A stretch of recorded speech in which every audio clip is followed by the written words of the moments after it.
Welcome in. No, I wasn't late. I wasn't late. Your clocks are just 5 minutes early. That's really not my fault. But welcome in, Ratsy. You're too posh. You need stars. But like a lot of times, you're like, oh, I need coffee, but I don't want to go outside. It's too hot. Like if you just had coffee at home, it would be a lot easier. Although when I used to work at Starbucks, they have these like cold brew packs. Those are actually really nice. You just put them in cold water in the fridge for like 24 hours, and then you have iced coffee whenever you want. But I think it's kind of overpriced. I only got it because I got it for free.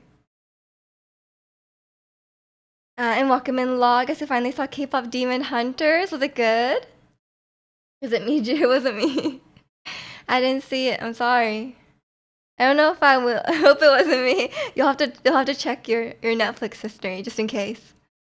You went into like a trance and you watched K-pop Demon Hunters. I don't know. I don't know if I'll watch it. I'm sure it is good, but it's not something that's calling out to me. Like I'm like desperate to see it. And welcome in, Angel.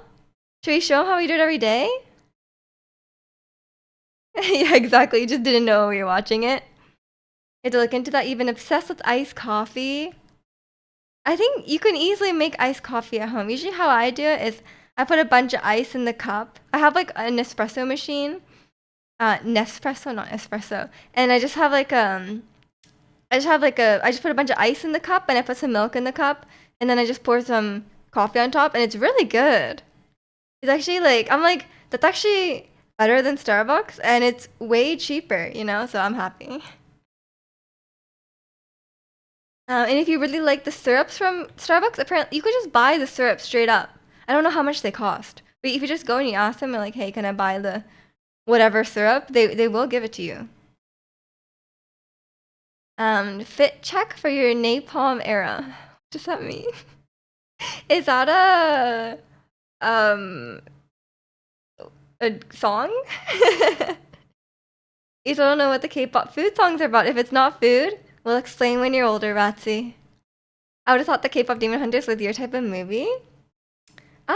I don't think I watched that many like animated. Like I don't watch a lot of family movies. I would say I do like them. Like I like a good Disney movie. Like a good one. Um, and um, yeah, Asuna is like a good family movie, but they're not my go-to for sure. Better than Starbucks. Yeah, like Starbucks is the pinnacle of coffee, man. It's definitely not. When hell is frozen over, which just seems unlikely given the current temperature. I think it's gonna hit 30 today, or maybe not. It's definitely really, really warm. But in my house, it's 28 degrees, so that's great. I'm very happy about that. I have my mini fan, and that's gonna get me through the stream. Oh, it's from K-pop Demon Hunt. Oh, I would have got the reference if I had watched it. um. Me just gonna be one of those. We have food at home, mom. I actually don't get outside food that often, so I am already that mom. Miji loves animated movies and shows. Ask her about prison school. Oh no, I feel like I've learned forcefully. I've been forced to learn about this. You're from Seattle. You're biased. There's definitely better coffee in Seattle. Like it's really. Like Starbucks is good when you're not getting just straight up coffee, but if you're getting straight up coffee, there's way better coffee. I'm not like a coffee snob or anything. Like I have an instant coffee maker, but like it's good. And Jack, thanks for the 43 months. The animation quality is very nice since it's the same team behind Spider. Yeah, the animations look really, really good, and apparently the songs are good, which is expected. But yeah, I'm not like that strong about animation. Like I appreciate a good animation, but I'm not like an animation guy, like I like Arcane because of the story, not necessarily because of the animation. Like I can appreciate that the animation is very well done, but that's not like enough for me to like watch a movie. I think for me it's like characters very well done and also very good acting could also really carry a show for me. You have to get some hipster coffee. Exactly. There's some good coffee out there. Sure, you have a hipster coffee? I mean, just try other coffee and you'll be like, okay, this is good. And welcome in, Ernie Rolla. How are you? Have y'all seen that N64 4K 4K console? N64 is it from Nintendo? What is that? Like a third party? Quinn months. What? Quinn. Oh, 43? Quinn Hughes? I see, I see. Next month you'll be PD months, no? Like Ernie from Sesame Street and Rolla from Motorola. Nice. Nice. Hope you're doing well today. Ernie from Sesame Street and Rolla from Motorola. Good. GG's on the 5 stream streak. You're almost there, Ratsi. I believe in you. PD is 40. Oh, I'm sorry. Who's 44? It plays N64 carts and upscaled it to 4K and that's third party. You should tell his dad about that. He probably already knows, but you should tell him about that. Why are you telling me? What would I play on there? Sherwood is 44. Oh, Sherwood's cool, no? You're a bit bored from the summer break. What have you been doing? Maybe you should go maybe you should go to the beach, the pool. What do people do on summer break? They go to the pool, I'm pretty sure. Today's 100 plus. Well, if 100 is body temperature, right? And 37 is body temperature. That means it's 37? That's crazy. That's too hot. I'm so sorry, Bear. Stay inside where there's AC. We just showed us Pinky, so it's confirmed this isn't Japanese Meiju this time.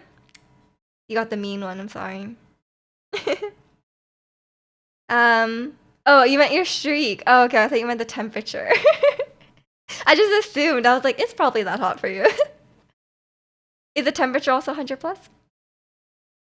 Actually, you should convert it, no? You're usually a nice person that converts it for me. Katie from Lumen.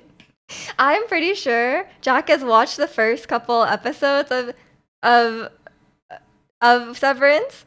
Because I was telling him about it. He's like, okay, I'll watch season 1. And then he was like, Petey. His name is Petey. Because he was very excited about the Canucks player. You're talking to the nerds in here, not you. Okay, I'm sorry. Well, if you put a message in chat, it's basically directed to me, unless you say someone else's name. I read it out unless it's like at Zirconia. Did you hear about this new nerd console? Then I won't read it. That's your private conversation. The beach is nice, but the heat is strong here in Europe. Oh yeah, it's probably very warm then.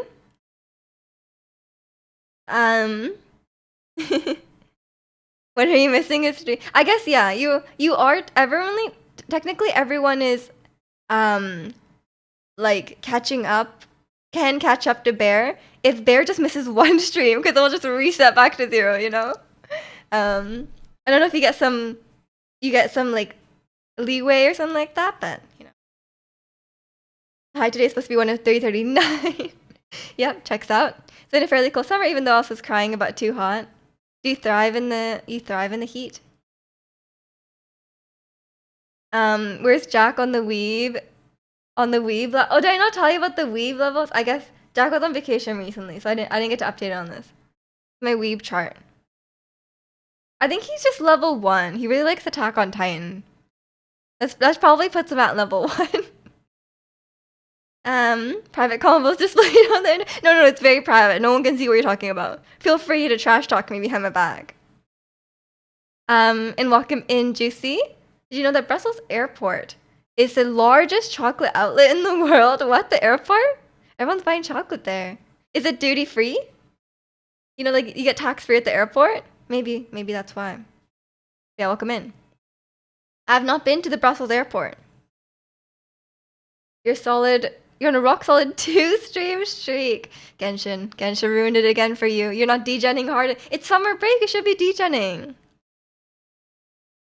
For those on summer break, like what are you guys up to? Like, I guess it is boring. You have like all day, right? Like, what did I used to do when I had 4 months off? I don't even know. I was spent the first couple weeks going to Japan, and then what did I even do? What was I doing during summer break? Who knows? Because I wasn't streaming. Was I going outside? Maybe I was going outside and like doing stuff. That's weird, right? Who does that? Um, I'll get Mija to give you an honest compliment. I'm sure I've given Bear an honest compliment at least once. You don't watch Mija on Wednesday? No, Zirconia doesn't. It's very late. Let me consult the scale. I think you're level 1. Unless you've watched secret animes without me knowing. It's not tax-free to pay more in the air. What? All these people are getting scammed. You know, spend your DJ hours watching Genshin. Right, so you'd rather watch Baldur's Gate.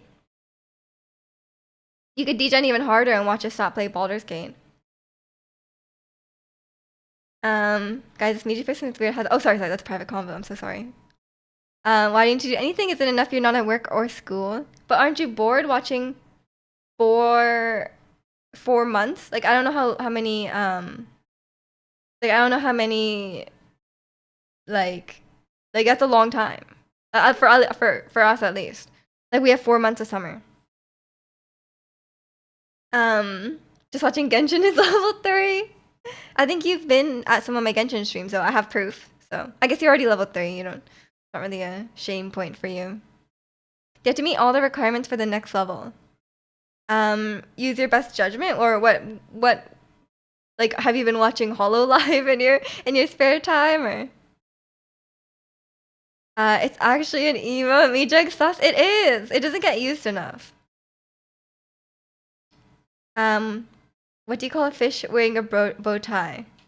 I think Angel will appreciate that joke and Ratzi will appreciate that joke. I'm assuming it's the dad joke. You don't have it in me to stay up past 2 a.m. anymore. I can't even stay up past like midnight. Like, midnight's a lot.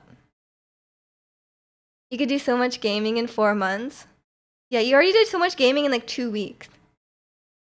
You're already level 3, doesn't it? Yeah, I can't even use that to insult. Like, I'm like, Chikano's such a level 3. He'll be like, yes, I am. But I watched a 3D VTuber. I literally opened up my Twitch app the other day, and it was immediately like that VTuber showed up. I guess because I watched them once. It was like, oh, well, you don't watch anything else except for stats, so here you go. And it was like right on the front page. So I was like, thank you, Twitch. Did you ban me from discovering HoloLive? Yeah, your parasocial tendencies will be very dangerous watching HoloLive. Sophisticated. Thank you, JC. Welcome in, Rafe. I'm doing good. How about you? You read the rules. You have to read the rules. That's why they're right at the top. Should I highlight them? People don't read these things. You're level 1. Yeah, see, that's what I thought. You went to bed at 3 yesterday, accident. But you always wake up at like noon, Ratzi. So I think that's like, that checks out. Miju confirmed level 3. I've been watching that VTuber. If you guys don't know, there's this person, or I think there's multiple people. It's called like, I don't know what it's called, like IRL VTubing. And they put on this mask, like a big, like, imagine like a mascot head, but it's like an anime girl's face, okay? And they wear like anime girl outfit, but their face is like a mask, right? It doesn't emote or anything like that. And then they just stream like that. That's what it is. I did not know that was a thing until I saw it on the homepage. And then I did click on it too, because I was very curious. I was like, what is this? This is scary, but like, I didn't understand. I thought the whole point of anime, I thought the whole point of VTubing is that you're not like a human and you're like a VTuber model, you know? Just watch them. I watched them just once, I swear. I hear my thing, so Miju didn't want me to be a weeb. No, I didn't want you to lose your life and your life savings to these VTubers, Ratzi. It's just for your own sake. You're doing great. That's good to hear, Rafe. Genji has won 23 series in a row now. That's good. Which one is Genji? Oh, I think Jack will be really disappointed in me. I kept talking about what was it? I kept talking about I was talking about League, and then I kept calling DRX G2, and then I was like, oh yeah, you guys, like I was watching Worlds when G2 won, and then like I was saying like, oh, like I got deaf skin, and everyone's like, what are you talking about? Because I just completely confused the names. I thought Deft was G2. I was like, oh my god, Deft is the best ADC on GT. Made no sense. Is it scary? Let me sub. I mean, it's intriguing. You have to admit, it's intriguing. Um, you're not human. You're too. You know, that's a great compliment, honestly. Some VTubers VTube just because they value privacy. I mean, yeah, I'm not. I never said their intentions for VTubing. I just said that specifically these VTubers they go very hard on the parasocial aspect. Like, have you heard about there was a girl from HoloLive? There's a girl from HoloLive, and she accidentally showed something on her screen that showed that she had a Discord message with a man. They were just friends too. Like they were literally just friends. And he was like, "Oh, do you want to hang out later?" And she was like, "Yeah, let's hang out later." And then she had that on the screen. And then like I think she got like kicked out or something like that. Yeah, she got in so much controversy just because she spoke. She spoke to a man, and everyone was like, "Oh my god, how dare you!" It's actually insane. So that's a whole other thing. And welcome in Young. Hope you're doing well today. What's the name of the game Kalani and Key were playing? Yeah, it's called Peak. I haven't tried it myself. I don't really know what it is. I heard about that one. Did you get? Are you keeping up with the news, Ratsy? Did you get in trouble for gaming with a guy? It was something like that. It was something like yeah. I don't think they were even hanging out in person. Maybe they're just gonna play video games later or something like that. But yeah, you aren't beating the allegations. But yeah, it's they're very serious about like a lot of them do like some VTubers will do like girlfriend experience or boyfriend experience streams where they like, you know, kind of act like you're dating them or whatever. But apparently like there's a lot of like Western VTubers who did do this and then they were like, yeah, I had to stop because people were so crazy. Like people were so invasive and so crazy that they're like, yeah, I can't really do that content anymore. But yeah, but Hololive is basically like an agency that like creates this like right. So they have like it's basically like a entertainment like a K-pop entertainment company, but for VTubers. So like they have rules that are like they have rules that like yeah you can't date and like you can't be seen with the opposite sex in case people think that you're dating. It's very much it's like K-pop, but like more extreme as well. There's a lot of like fan service and stuff like that. It's like you know in K-pop they do like those they do those like good morning calls and stuff like that. It's like that, but like all the time. Ratty is one cute anime girl away from level 3. We must protect him. Absolutely, absolutely. We would lose Ratty forever. He would be he would lose his life savings and all his time. From what being level 3 is where it's at. No, like you can be level 3 without. It's not being level 3 that's the problem. It's the parasocial VTubers that's the problem for Ratzi specifically. Porter Robinson is level 3 and he's cool. I don't know if he's cool. We don't know him. We're not parasocial with him. We don't know him. He makes good music. Yeah. You can be very talented and be level 3. The talent is you know, unrelated. Although speaking, we were talking about prison. No, wait, was it prison school? Gwen sent me this reel on Instagram, and it was about the creator of Rent a Girlfriend, and like yeah, he's Japanese, but he is unhinged, Sorry, not that Japanese people cannot be unhinged, but he's not like he can't be on the weeb scale because he's Japanese, but he is very unhinged. Um, so so there's like a character from Rent a Girlfriend. I don't know her name, but he posts pictures where he like draws her in, right? So like he'll say like, oh, like he'll take a picture of his couch and then he'll draw her on the couch, right? It's not like cut out. I think he just draws it, and then he'll like post a picture on the train, and then like she'll be sitting on the train, and like that's fine. Like you're just drawing her in real life, and that could be kind of cool, I guess. But he pretends he's on a date, which is kind of weird. Kind of weird. He's like, oh my gosh, my love, whatever, Chan, like, look at her, so cute on the train or whatever. Like he will post these things, which is a bit cringe, but not extremely unhinged.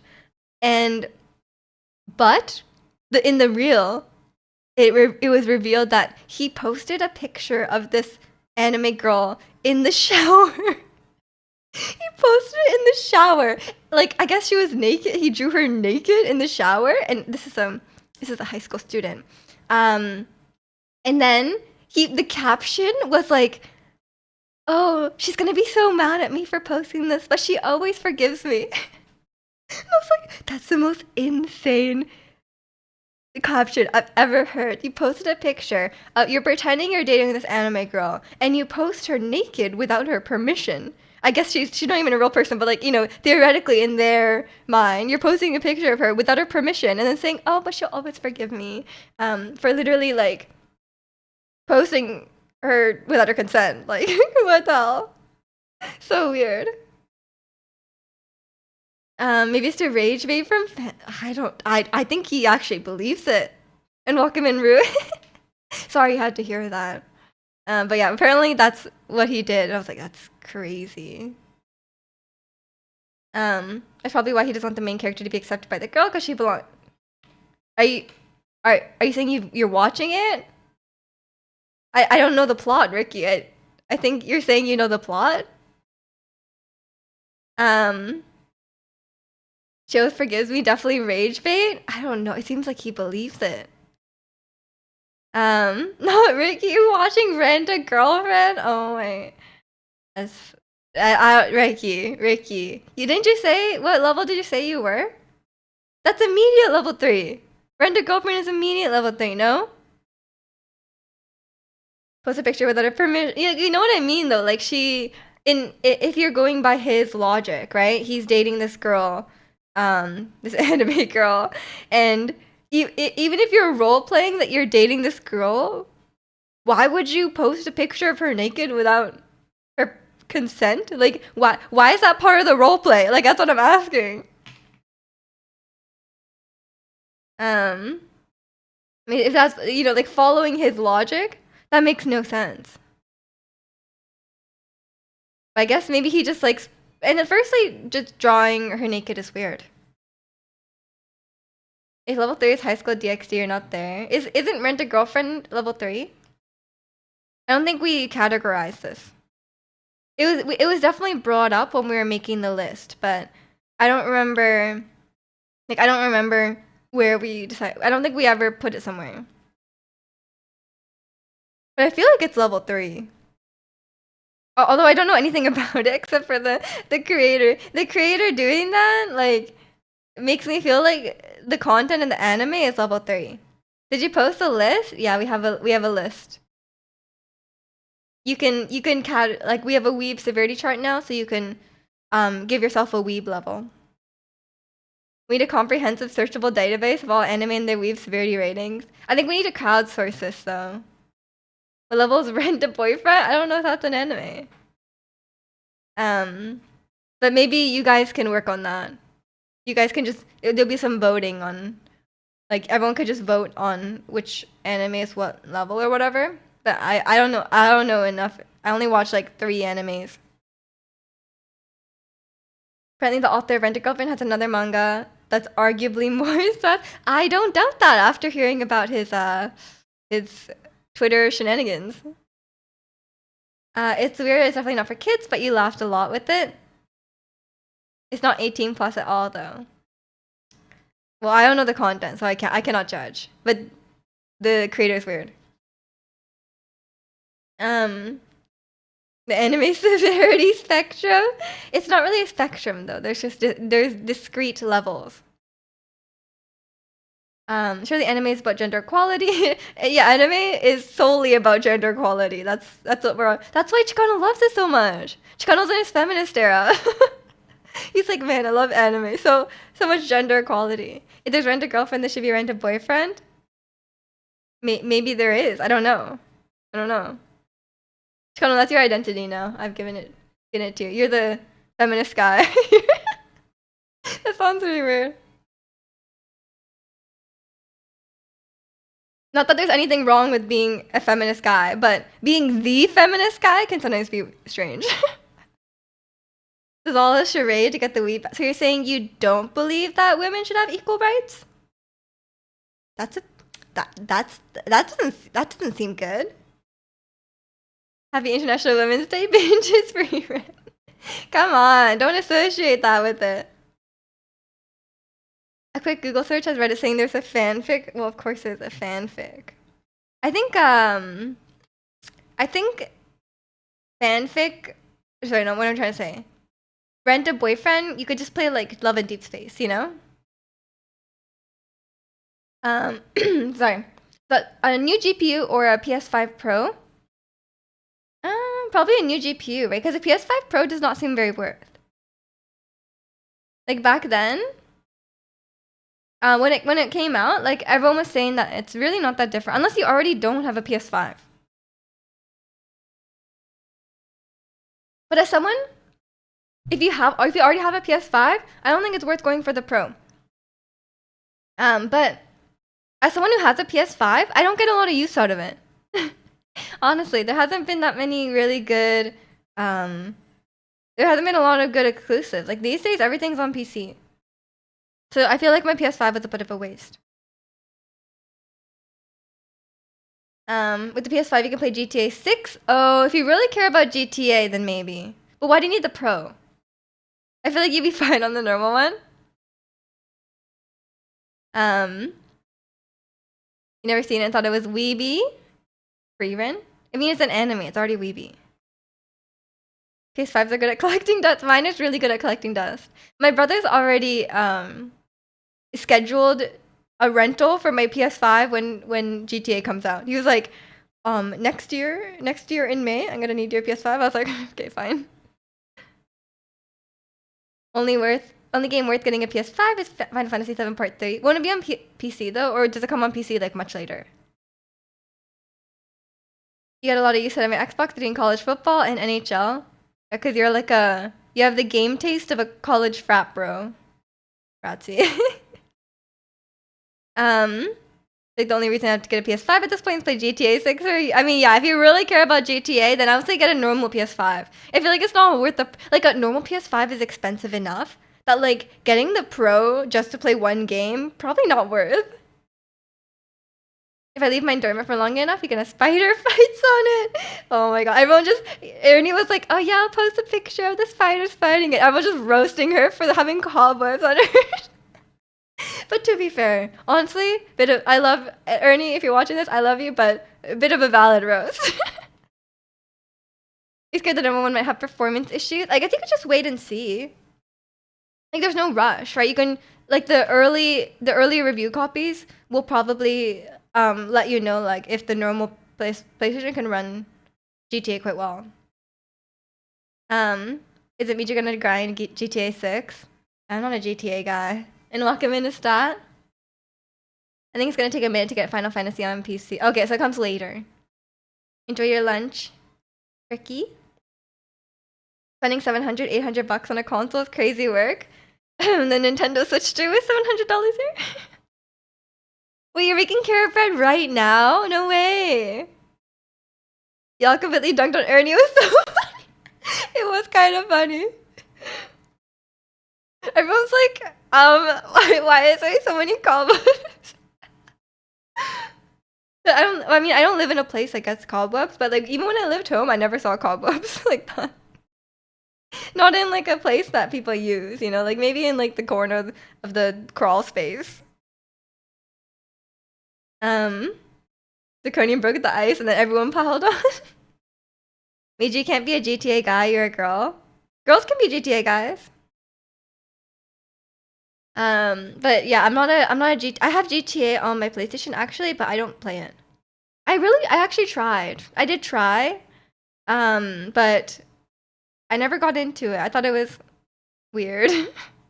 I was like, wow, I'm not enough of a guy for this. And I was also really bad at it. I could not get past the first level. Like, firstly, Lamar is like, let's race, bro. And then, like, I tried. He's so fast. Like, I was like, how are you driving so fast, Lamar? But I finally beat him. And then later on, you have to play as the dad guy, the gross dad guy. And then you have to get your gross son off the highway on the boat. And I was like, I cannot get him off the boat. I was so stuck. And then so I got my brother to do it for me back on the PlayStation 4. But then when I got my PlayStation 5, I couldn't continue, so I just gave up. If it was any other game, I wouldn't care. But you don't want to get spoiled. I think, I mean, if it's a game, honestly, I think like if you can afford it and it's a game you really, really care about, you've been looking forward to it for, I don't know, 10 years, whatever.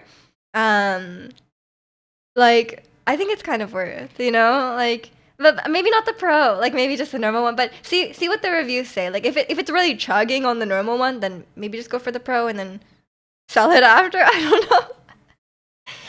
Or do what I do and feel guilty that you bought a console and there's not that many games on it, and then keep playing some other games.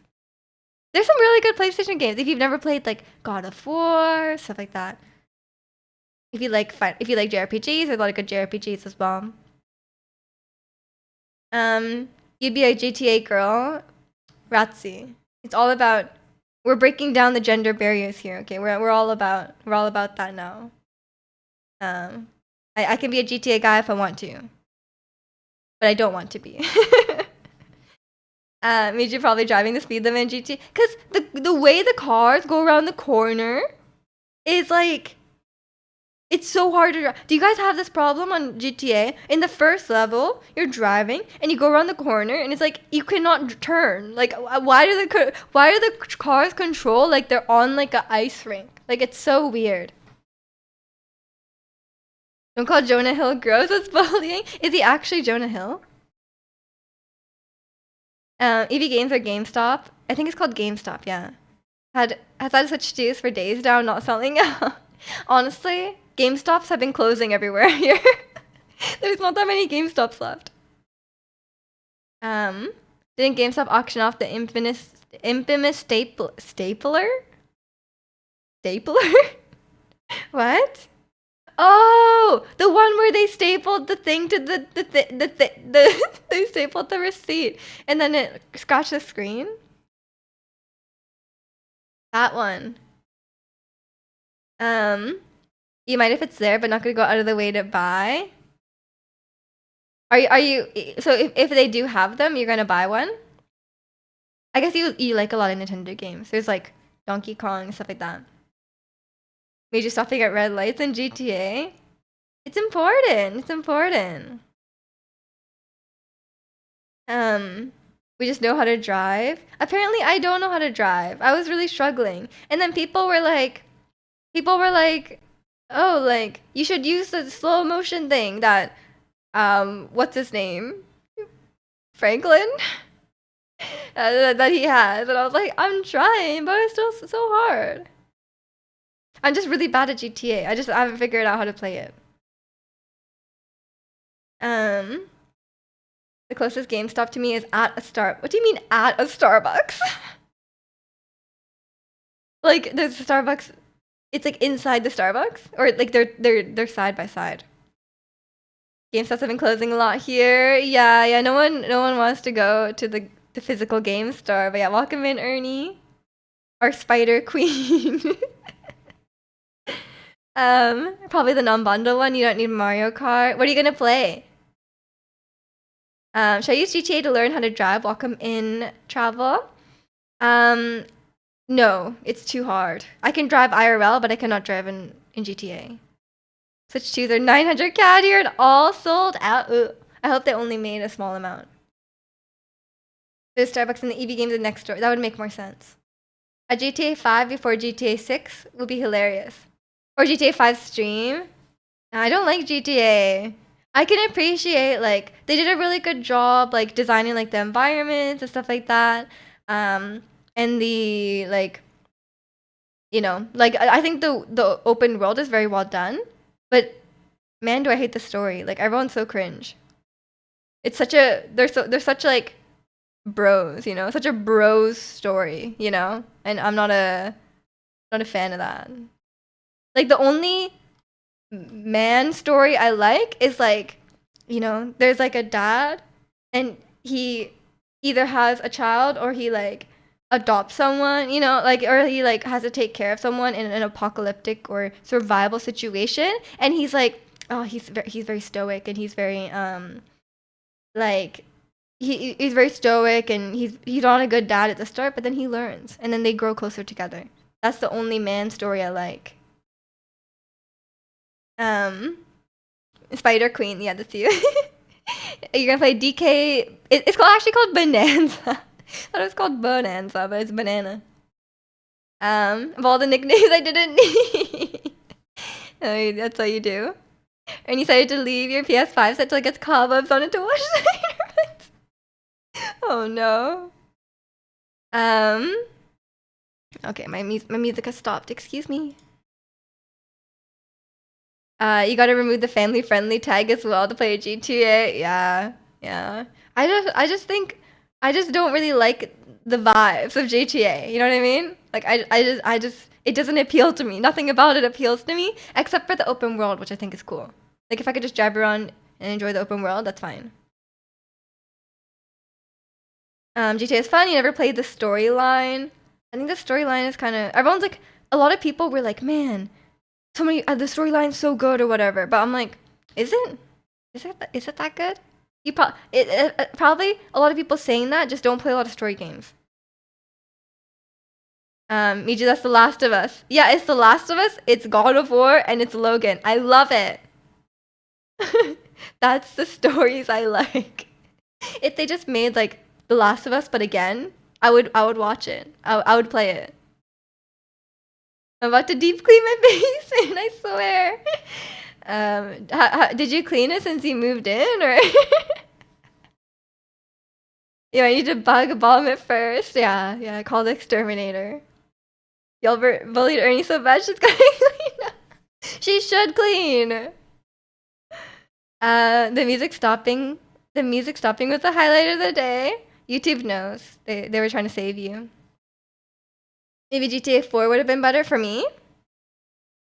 I mean, people know my chat knows that I did play GTA 4 on my iPad in class before. Everyone knows that. Speaking of music, doesn't Jump by Blacklink seem sped up? It gives crazy over you on stream. I don't know. I haven't listened to it too much. It's not really my style of music. I feel like the GTA gamers are otherwise playing Madden or Call of Duty. So Ratsy. Ratsy is a GTA gamer. Ratsy's the GTA girl. That's you. Absolutely, I have so many times. Okay. We believe you. GTA gamers definitely play 2K. Yeah, the GTA gamers are definitely out there just playing Call of Duty and sports games and stuff like that. And then they're like, oh, this game actually has cutscenes and a narrative? Wow. That'd be a badass title, Last of Us, but again. Imagine. Neil Druckmann's like, guys, I got a new story for you guys. It's a really great one. And it's like the same as The Last of Us. Again, you baited your classmate into getting in trouble. Exactly. Ratsy's definitely a GTA girl. He is. Do you like GTA, Rats? I think you do, right? You said earlier. When I was a kid, your friend had GTA, you were jealous. So you told him you had GTA 2000, not real. And you wanted to see, but I said my brother was borrowing it. Did he ever follow up on this? Why are you lying so much? Um, I don't know. I'm sure I did tell lies when I was a kid, but I don't remember any of them. I probably didn't lie though, because my friends always knew when I was lying. I was always a really bad liar. You like games where I get to build things like teams or an empire or a shop. Okay, okay, I see. But what about Call of Duty? That's not, you're not building stuff. And welcome in, Jimmy. Apologies for being late. It wasn't your fault this time. Okay, whose fault was it? You're like 8 or something? How do you remember that? You remember? Because it was so dumb. Oh, okay, okay. It goes off, I have a girlfriend, but she goes to another school. For real, yeah. I mean, it also works in a situation. What if you say, I have a girlfriend, but my brother is following her? He knew Stat was dishonest. He's always lying. He's been lying to us this whole time. Ever heard of Saints Row? I've heard of the game. I don't know what it's about. I slept in. Maybe it was your fault. You should have set an alarm. Stat was telling all his schoolmates that Mew was under the truck. That's like a Pokemon myth, right? I'm not enough of an old school gamer to know these. I wasn't around when Pokemon came out, okay? I don't know about these things. I didn't know anyone who played Pokemon. I never saw any children with Game Boys at my school, okay? No one had this. We were all playing outside.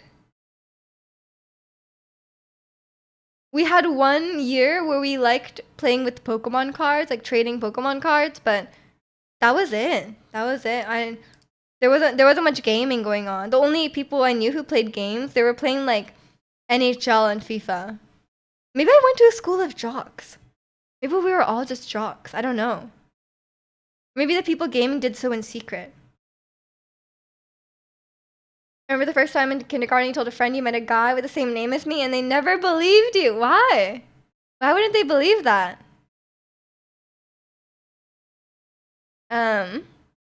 Your Camel stream is actually a VTuber. Are you part of HoloLive?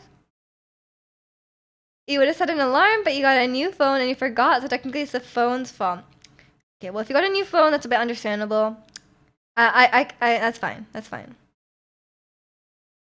Can't admit they're nerdy, geeky. Apparently not. I don't have any memories of anyone like being like, oh, I'm really into games or whatever. But like maybe when I got into high school, I mean, when I got into high school, like the younger kids, like my brother's age, were like super into Minecraft. But like I don't really know. I didn't really hear much about gaming, you know? Like I guess we all had like Wii's maybe at home. Or like Xboxes and that had like family games on and stuff like that. But I don't know anyone who was like, yeah, I just played Final Fantasy, you know? Like I'd never even heard of this stuff until I was older.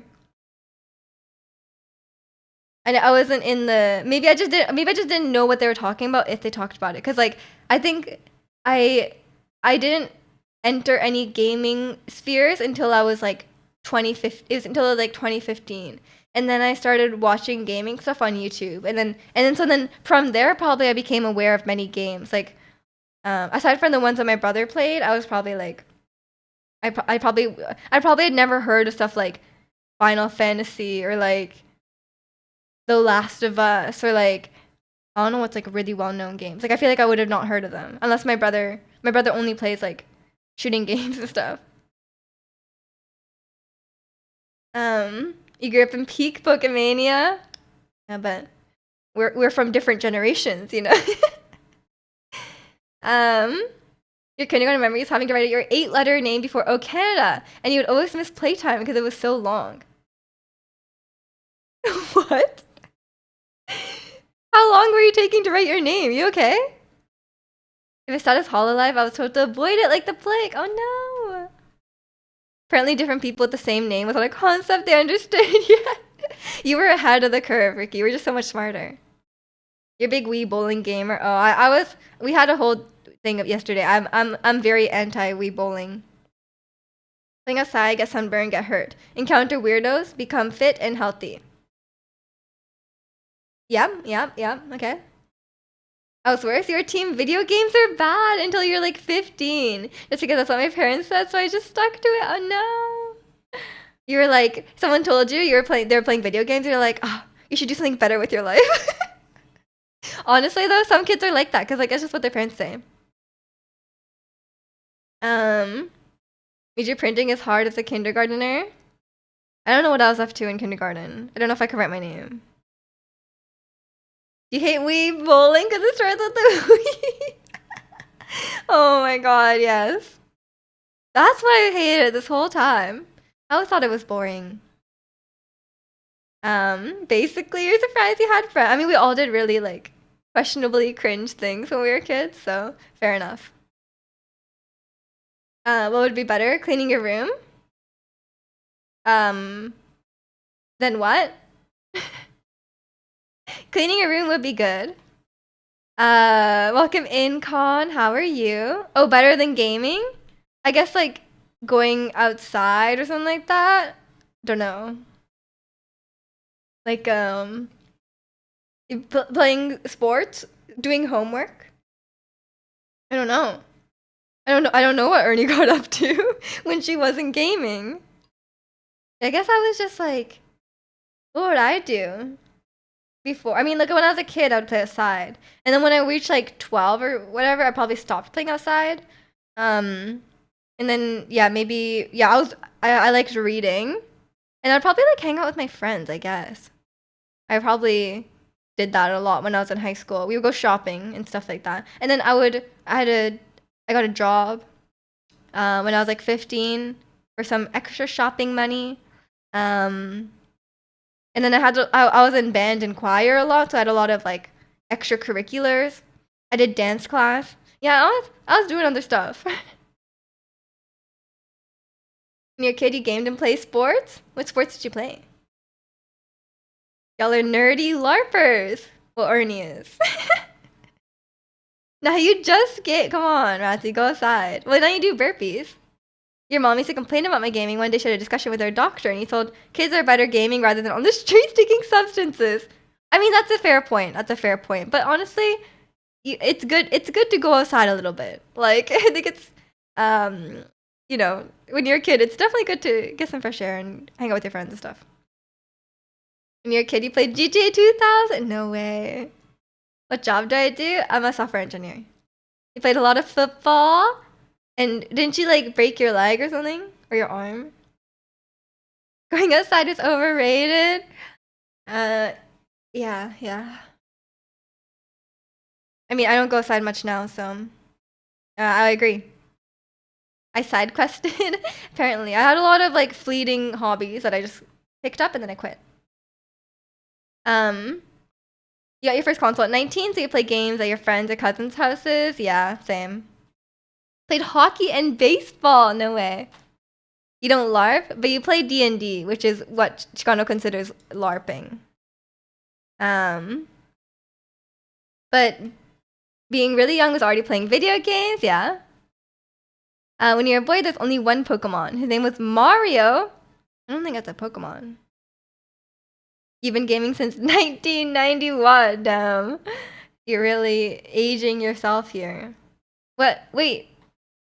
1, 2, 3. You're gaming since you were 4? That doesn't make any sense. You started playing Magic the Gathering when you were 2. Yep, that's a long life of nerdiness. We don't talk about that part. Okay, I did remember correctly. Going to school is enough outside for me. Yeah. You're writing soft. Oh, you mean when I was 15? No, I worked at the library. And then later I worked at Starbucks. First video game I ever finished with, I think the first Baldur's Gate with your cousin. That's LARPing behavior. You're a generational LARP. I mean, Ernie is genuinely a generational LARPer though. Like everyone in her family plays D&D. So like it does run in her family. And I think gaming does run in my family because you guys know about my uncle and his gaming. Sports, anime. I mean, I think some sports can be fun, but I'm not a big sports guy. You guys know. I'm very scared of the ball. anyone, like even if it's like a beach ball, it's scary. You suppose you wrote software 15, not being paid for it. Was it good? Um, Ernie's family is cool. Ernie's family is cool, yeah. I got Mario around 1991. You're a 1991 gamer, just like Chicano. I'm a 2015 gamer for sure. Is your software studies where you're forced to do business and English modules? No, everyone has to take English, but not business. I never took business. The business kids are scary, man. They're really weird. Every time you talk to a business kid, they're like, immediately they do like a strong handshake, you know? Like, and then like I don't know, they just have a vibe. Play hockey, it's a puck kind of ball. That's even scarier. Is that a new shirt? No, it's an old shirt, but I don't wear it that much because, well, you can't see it, but it like the bottom part always curls up, and I think it's broken. It's but then I put it on today and it didn't do that, so maybe I fixed it. I was trying to fix it this whole time. I was like, maybe I should iron it, but I was like, it's like mesh. Like I don't think I can iron it. Welcome in, P. You've never gone murder hobo. What does that mean? What does that mean? You're a relapse gamer. So you took some time off to play sports and then you came back. Being extremely unathletic probably has something to do with your negative opinion of all sports. Fair enough. Fair enough. I mean, I think like there's exercise that we can, like, we all have an exercise that we might like, you know? It doesn't have to be sports. Because, like, I like dancing, which is not very, not really like a sport in that sense. Scarier than the software level 3 Japan. No. I would rather have the business kids. Business kids are busy checking crypto stocks. I think this was pre-crypto stocks, but probably now they are, yeah. Did you write any software in high school? No. I actually did not know about software engineering till I was like second year. And I was like, oh, this is what coding is.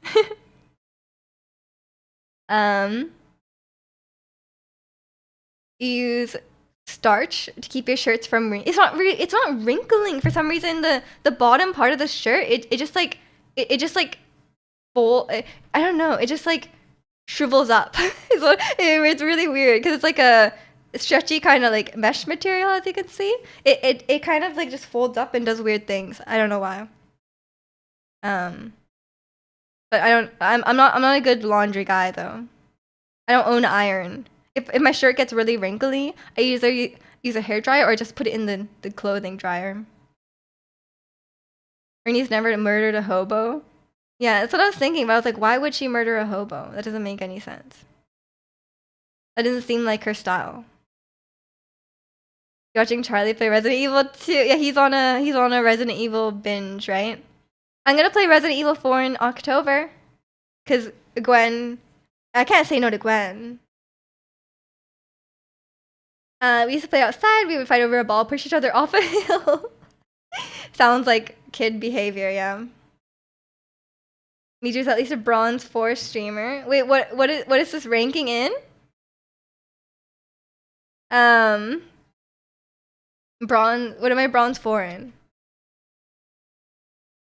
Laundry guy. Yeah, I'm not a laundry guy, you know. Just like I'm not a GTA guy.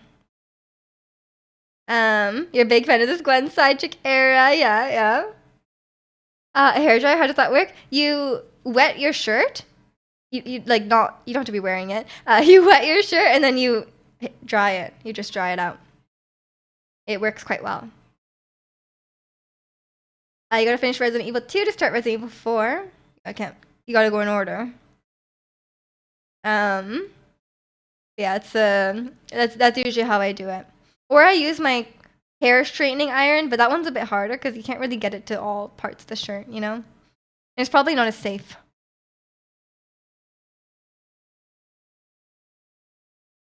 Kavar says your shirt is cute, and I agree. Thank you, Kavaris and Ernie. I appreciate it. I glad I kept this shirt then. I was gonna get rid of it because it kept folding up and doing weird things, but it seems to, maybe once I wear it, it just maybe I'm not even sweaty though. I was gonna say maybe it adhered to my body with sweat, but I'm actually not sweaty because I have my fan on me. But yeah, it's where are we? Where are we? Oh, we're just talking about when we started games and stuff like that. But I think I think it's good for kids to not just stay in their room all day and play video games, you know? And for adults, and for adults. I think it's good to have, like, you know, you should do what makes you happy, of course, but like, it's good to be a varied. Oh, Iron Stream, like, okay, I got it. I got it. I got confused by Rassi's comment about bronze. um, but yeah, it's what's I saying? I think it's good to have varied interests to be like a, you know, an interesting human being, especially if you want to meet people and, you know, talk to people, that kind of stuff. I think that goes with anything, you know, like if you only have like if you only have like one hobby and you're like really into that one hobby, then it could be kind of like it could be kind of difficult to connect with people, right? And maybe you're putting too much energy into this one thing. But if it really makes you happy, then I guess who's to judge? Who's to judge? But for your own health, it's good to have exercise. You know, like for your own health, it's good to have exercise, and it's good to not be closed-minded. You know, like if you're like, oh, like this one hobby is like my only hobby, and that's it. You know, and you're like not open to trying new things, then you probably, you know, you should be at least open to trying new things. You know, just to expand your horizons, get some life experiences. You know, like I think it's, you know, I think it's it will be a more fulfilling life. How would I want to do that? Meet people? How the heck do people do that? I don't know. I don't talk to people either. Can't even imagine having only one hobby. You have too many. Yeah. I was always a kid who tried new hobbies a lot and then I just abandoned them. Everything in moderation. I agree. You never want to go to a point where you're just like, this one thing is like consuming your life, you know? You spent all day at your PC yesterday and you feel pretty fulfilled. What about your burpees, Ratsu? You got to do them. Do many things and cycle through them. Yeah, I think it's good to try new. Because, like, what if you spend so long on this one thing and you think this is the best thing out there, you know? But then you try a new thing and you actually really like it, right? Like, oh, like, you ought to be open minded. And welcome in, Sandeep. You're finally here after 5 months. Welcome back. Hope you've been doing well. Those hobbies are suffering abandonment issues. Nice. They don't mind. They don't mind. They're happy to have some space, you know. You don't need to if you weren't parasocial. Oh, you weren't parasocial all of yesterday, Ratsy? GG's. I'm proud of you. And welcome in, Kovaris. Someone complimented your name? Did they? I didn't see it. Gotta minimize the hobbies? Wait, why? Why are we minimizing the hobbies?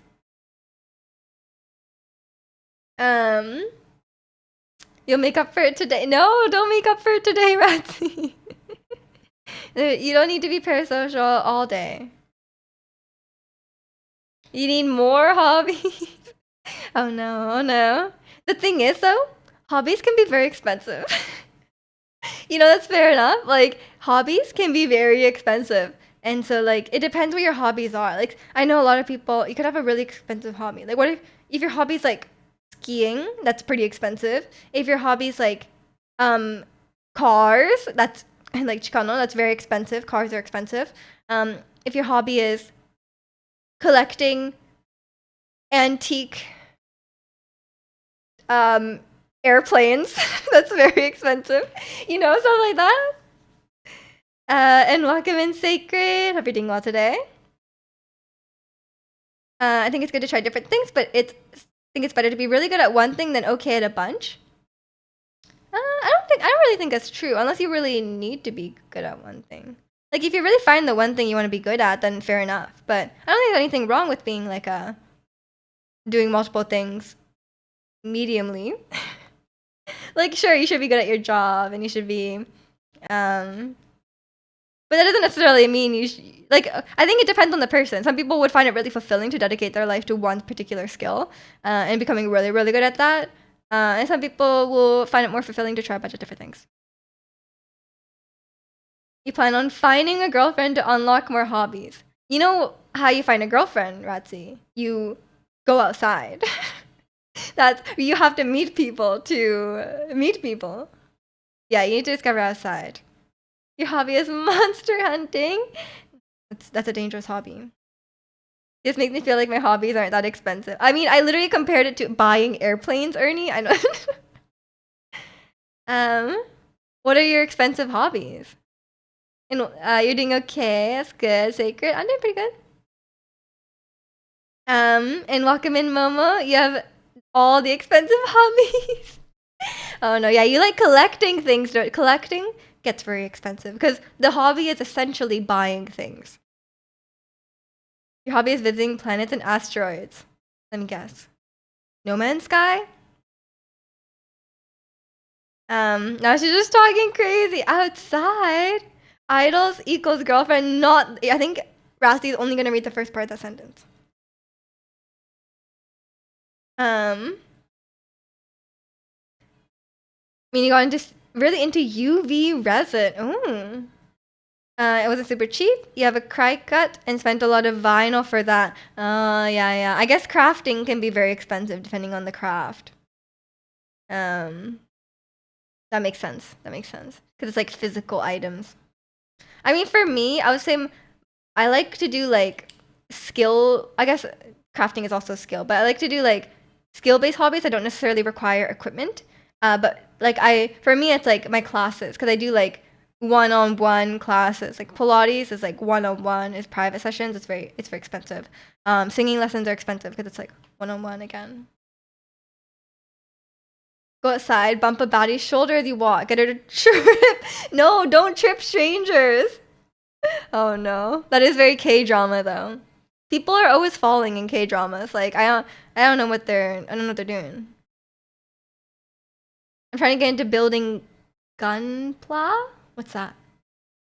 Travel, food, TCG, pew pew, cars, jewelry. Those are all very expensive, Mama. But sounds fun. I love travel and food personally. You have many crafting hobbies, yeah. Ricky, I only saw the first part of the sentence. Yeah, Ricky, you should not have phrased the sentence like that. Ratsy's only gonna see what he wants to hear. For real, you like drawing cubes and playing the piano. Yes, of course. Good hobbies. Gunpla is Gundam. That's expensive. I know that's expensive. I've seen those in the store. They're very expensive. Now Kavaris is getting in on this. The roasting Ernie for having cobwebs under her desk. Everyone is bad at new hobbies, but over time you get better. Yeah, exactly. And there's nothing wrong with being bad. Like you can enjoy, like if you enjoy playing guitar but you suck at it, that's fine. Like even if you'll never be Tim Henson, that's okay. Like as long as you're having fun. It's not like you're trying to make a living from it. And in K-dramas, is the most dramatic falls happening from the slightest bump. I know. Need a judge ruling. Where does Gundam fall on the severity scale? I don't even know if it's weeby. I think it's like really nerdy. I think it's separate. In my martial arts class, I described the crazy when kids quit being a beginner sucks in any sport or hobby. If they quit my sport, they're going to be frustrated beginning something else and make no progress like as a person. Maybe they just want to try different things and maybe it's not, maybe they don't like it. You know? I think it's fair enough. I was a kid who tried a lot of different things and I there were some things I really enjoyed and I stuck with. Like for example, I stuck with piano the whole way through. But I did try stuff like karate and like gymnastics and dance and stuff like that. But I didn't stick with it that much. Maybe they have other things in their life that they're more focused on. You'd have traveling as a hobby, but you ain't rich. Fair enough. It is expensive hobby. You know, I should take a picture of his desk. See how he likes it. Do it.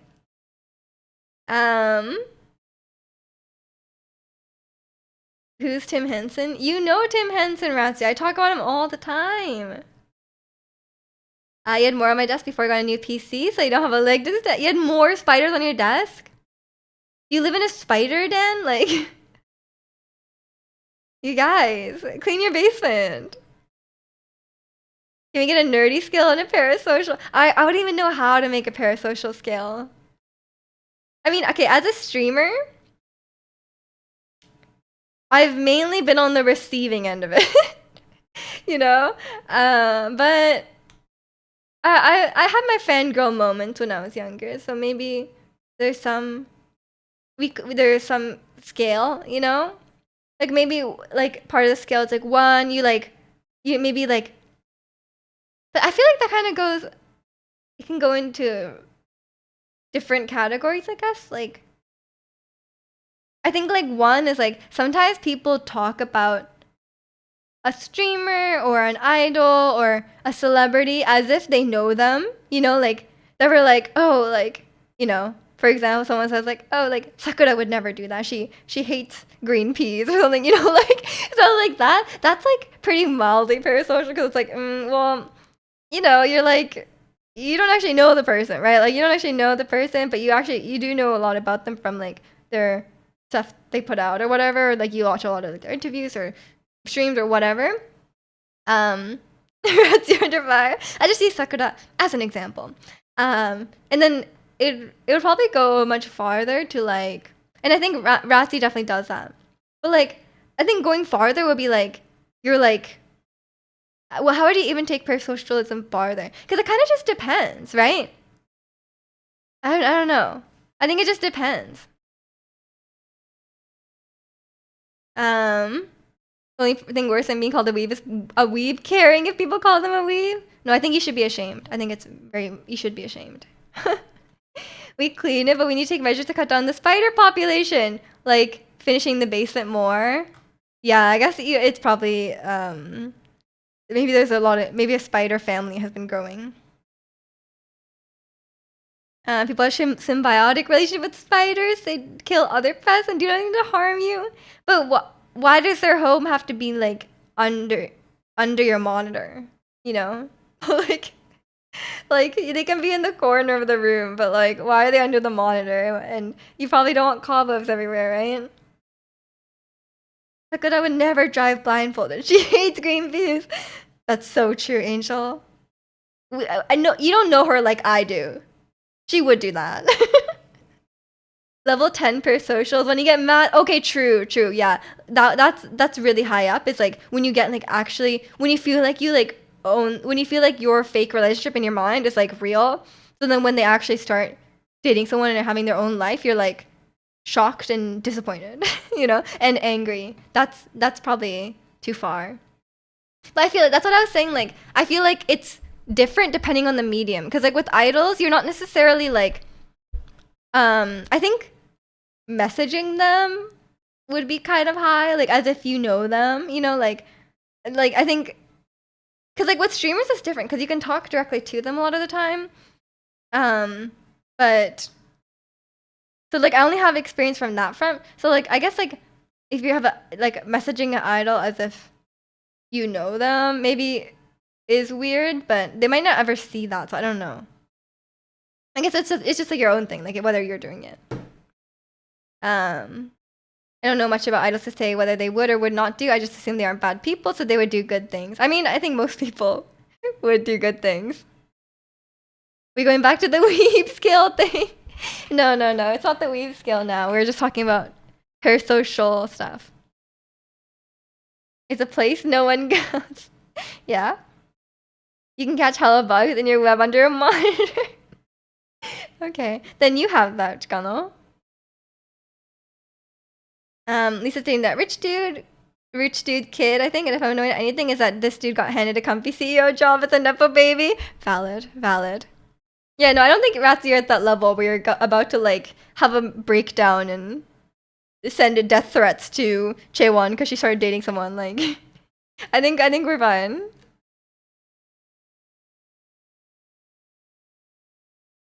Um, Ernie and I couldn't decide if I'm a level 2 weeb or not, thinking about I have a kill la kill stickers on your car. Ooh. I think we said having a waifu car is level 3. Like, just wearing that kind of stuff in public, showing it off in public, that's level 3. You had a spider over your bed last night, but you're too tired to do anything about it, and it was gone this morning. Yeah, I don't mind spiders, like, okay. Actually, I mind spiders existing less, but I think everyone was reacting more to, like, just having cobwebs on your desk, you know? Like, having cobwebs in the corner of your unfinished basement, fair enough. Like, but like on the desk. She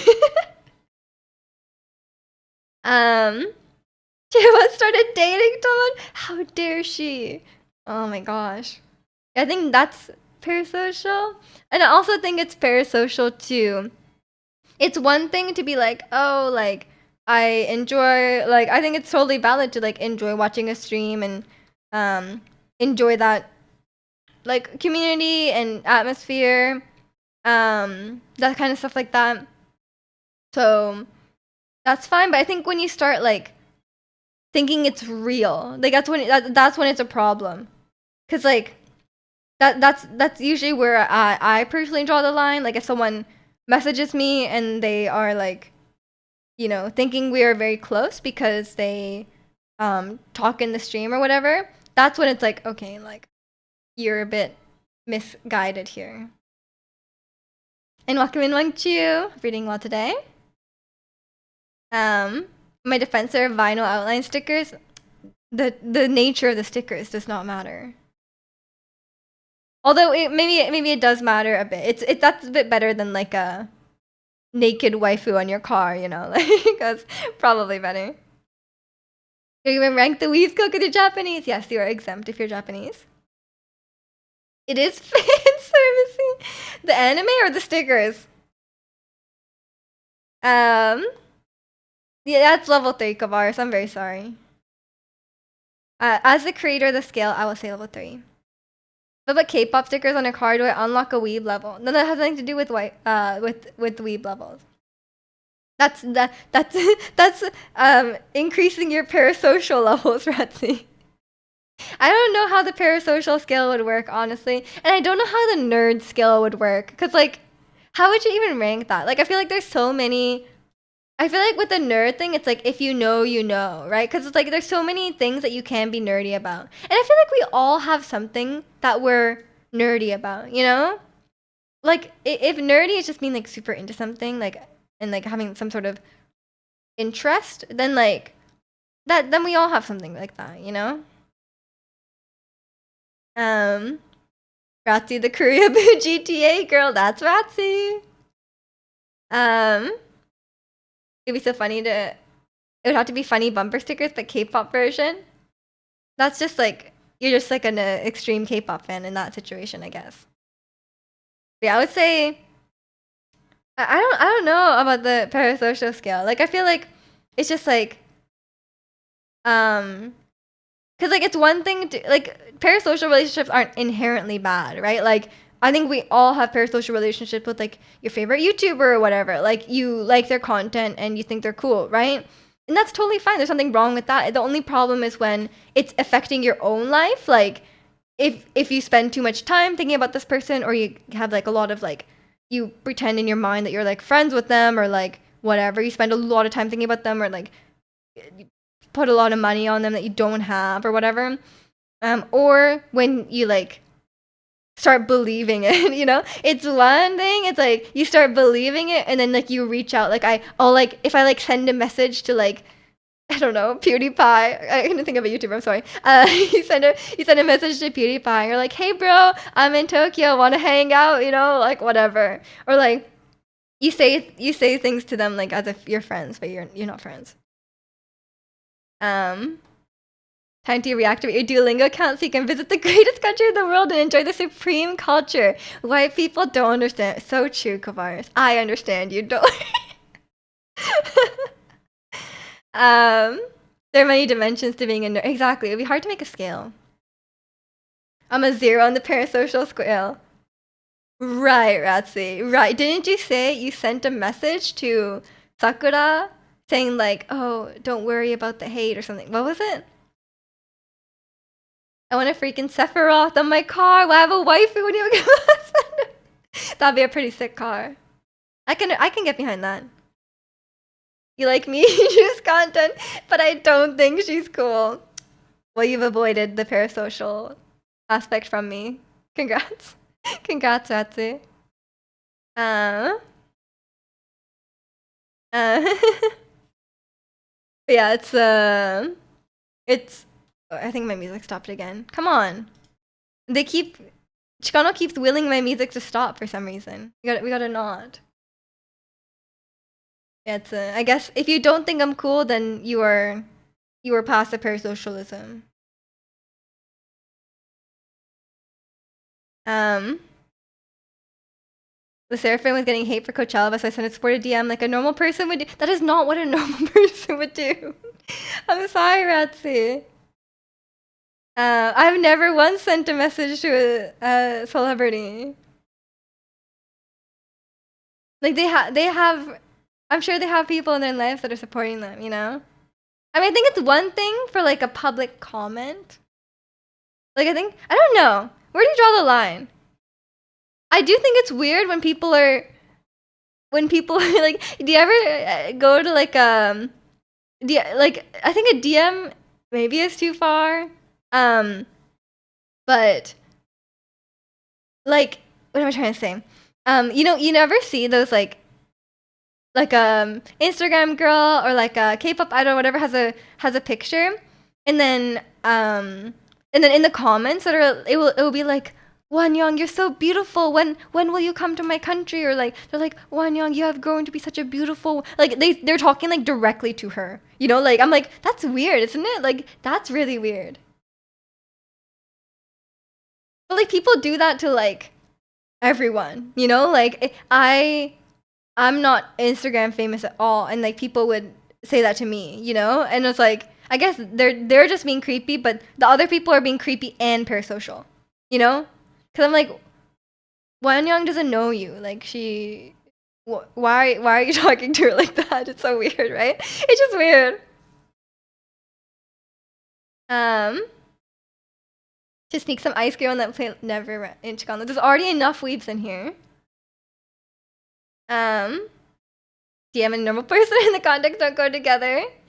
I just say that internet hate. There's psychotic people also doing hate DMs.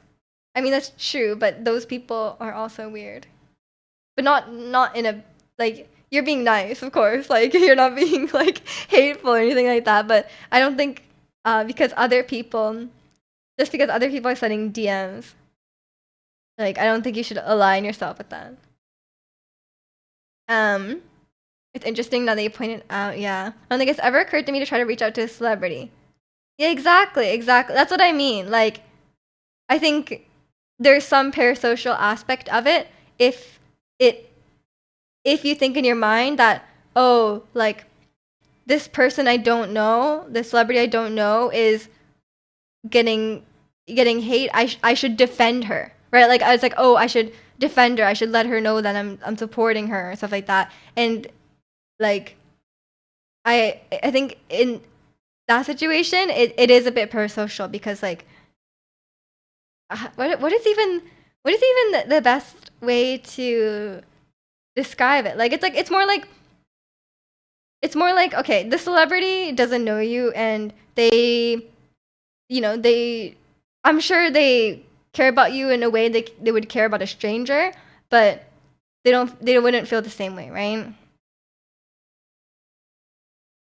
Um When Young doesn't know you like she knows me.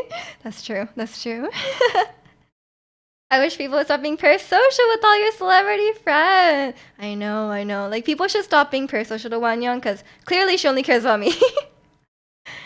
um, you don't think it, but if they do and it helps them feel better for 3 minutes every time, it's better than playing League. I mean, yeah, I understand the sentiment, and it comes from a good place. I'm just saying that I just saying there's something about it that is parasocial, right? Because Okay, I feel like maybe chat has a better way of explaining it because like I feel like you guys know, except for Ratsy, I feel like you guys know what I mean, right? Like it's more just like you're taking their personal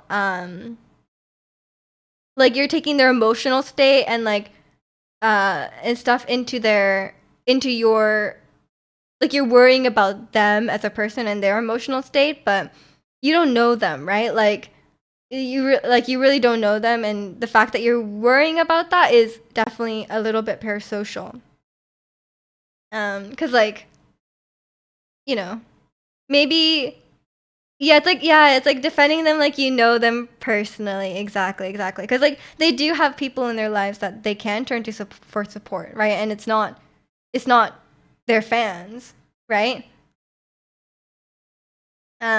It's very social, but not in a detrimental way. Yeah. No, that I completely agree. Like, I'm not saying Ratsy's like being like detrimental or like hurting the celebrity in any way.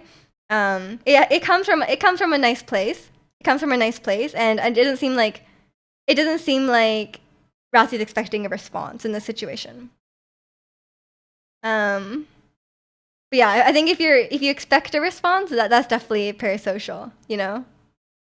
Where you feel like that's a bit that's also like a bit entitled, like you're owed their time, and you don't understand that you're one of like 10 million people that are also wanting this person's attention. You think Lisa thinks about me? She's so parasocial. She's busy with her billionaire boyfriend. You had to ghost her about it. Oh my gosh, I'm so sorry. I'm so sorry.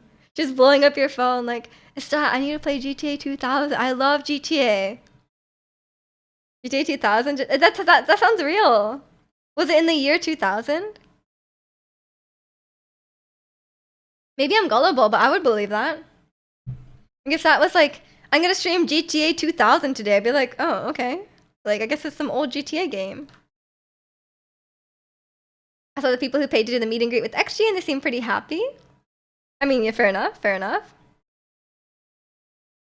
But yeah, it's like, I think there's different levels of parasocial, and like, a lot of them aren't really harmful except maybe to yourself, right? Like if you're spending a lot of time worrying about these idols or thinking about the idols and stuff like that, then maybe that's just more detrimental to you in your life. But it's not really detrimental to them, right? They're just unless you're crossing boundaries, like I don't think it's really detrimental. Sephiroth could even ghost Lisa.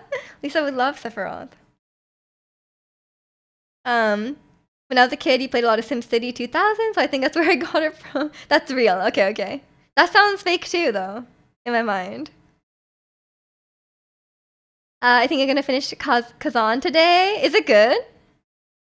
I follow a lot of Souls YouTubers, and they were all playing it. So I guess it's quite good. Maybe Parasocial better than the alternative. What's the alternative? Like being a hater, possibly. I go play Liza P again and get the DLC. Ooh. I heard Liza P added an easy mode, and people are so mad. As a Souls gamer, what are your thoughts on the easy mode? Everyone can chime in, of course.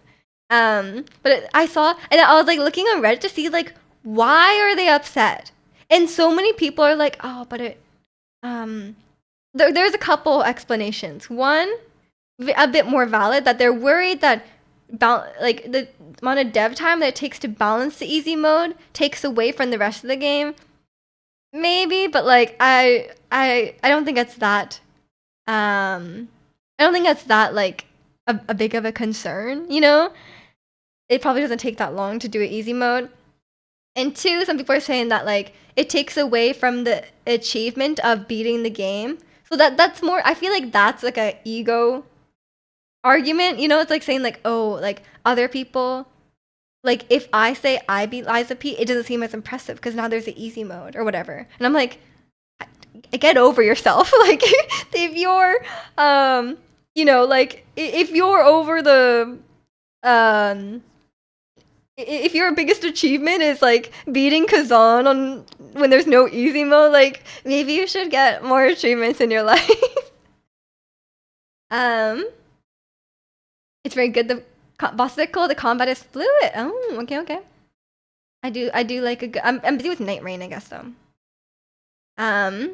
Good, so it's more accessible. I'll type it out for you. Accessible. Yeah, I think being accessible is good. Isn't Liza P the one with Timothy Chalamet? Yes. People are mad about that in Kazan. People are mad because Miyazaki has said previously that there's no easy mode because the game is designed with a specific experience in mind, and everyone should do the same thing.